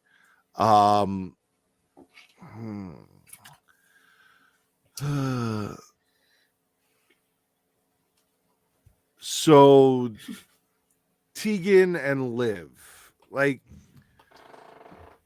I don't know how I feel about that tag team, because I don't know how much they have in common or how well they fit together. The problem is you have all of these singles women's wrestlers, and none of them really seem to have anything in common, and none of them, unless you would have to go back to Team Kick, which you can't do because Tegan came back and Dakota's a heel and she's part of Damage Control and so on and so forth. So there's got to be a way to get some of these women oh, absolutely. So all right, A, for me, yes, elevate the women's tag team titles. B, find a way to organically work some of these women, especially the ones that you're not really utilizing, like Aaliyah, Candice. I guess she had her title shot, so Shotzi. I mean, you can put Tegan and Shotzi back together. They came up. You probably make that work. They had plans for that, all that, but also to help mitigate some of this, like, well, we need more tag teams, but we have all these singles women, making a mid-card title, because Liv had the title for whatever reason. That push didn't go well. But having a mid-card title for the women, something that Liv could win, because obviously they're not utilizing the NXT title that way to be proof of concept. For someone like Liv to fight for and hold while you have your main event stuff going on, and give them a belt and give them a chance to work as a champion and do all of these things, would be a great thing to do. And I absolutely would make either a women's Intercontinental or a women's US or just something else, something for the women. It doesn't necessarily have to be like the Intercontinental or the US or Inter-US or whatever the fuck they would make it. But yeah, 100% I would. Katie? Yeah, I mean, you could also, Candice and Tegan have a history together too, so you could also just make them a tag team. They do have the past in NXT, and you said Tegan and Shotzi makes sense because they legit were a tag team before Tegan was let go. As much as the tag team, I'm not a big fan of. Asuka and Alexa were a tag team for a while. I know, but they have the history. They have been tagging together for a while. Alexa and Liv. That too. That too. The only tag team I want, and I did not get it. And I'm like, you guys can stick all of these people that make no fucking sense together, like Make Alexa and tag Asuka. They had one tag match. They were not a tag team. Exactly. I need to listen. They would cosplay together. They would play off each other. They have similar interests in horror and things like that, and character work. They would be a great fucking tag team. Now, wouldn't it just be incredible if Liv just turned heel and then she could be with Rhea again? Live for brutality. I miss that so much. But with the mid-card title, yes, they need another. With them bringing back more women and calling women up from NXT, which is probably going to happen at the Rumble or after the Rumble, you need to have something because you have all these women going after 2 titles, 3 if you count the tag, but you're not building them up. You're not utilizing them at all. You're just engrossing all women in one feud, i.e. Damage Control and Team Bianca, for months. You know what I'm saying? And then you bring in new people like Tegan and Candice, and you put them in the Damage Control feud, even though they weren't in the match. And then you pull Rhea out of her feud and add her and Mia Yim into the Damage Control feud to get them into War Games. So everything revolves around Damage Control, but all Damage Control is doing is taking L's left and right. Yeah. Exactly. Minus being tag champs. Yeah. So as much good as WWE is doing with putting women on TV,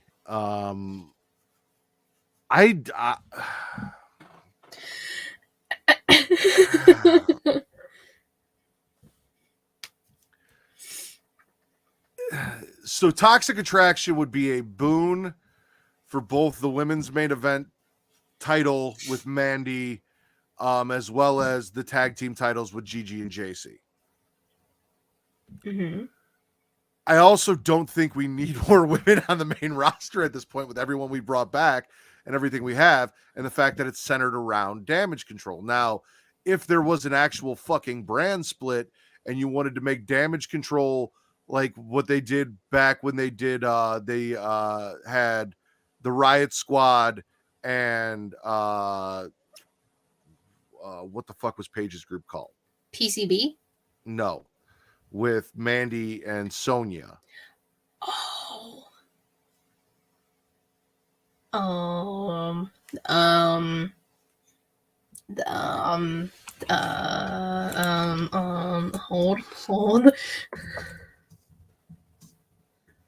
I'm looking it up.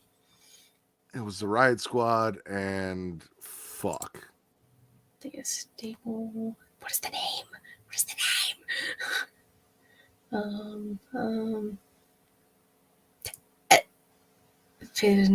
Absolution. Yes, Absolution. There you go.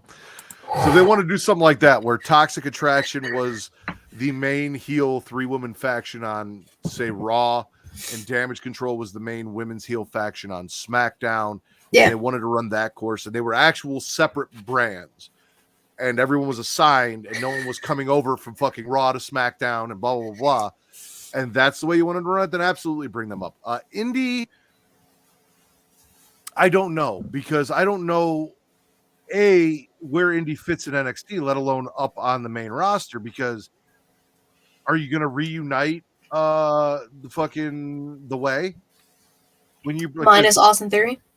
Minus Austin Theory, like, is it going to be Dexter and Indy are Candice and Johnny's kids again? Like, perhaps. I mean, you could if you needed to. I do feel like we're at a point to where someone needs to beat Mandy for that title. I agree. And we need to move Toxic Attraction on to whatever the next thing is for them.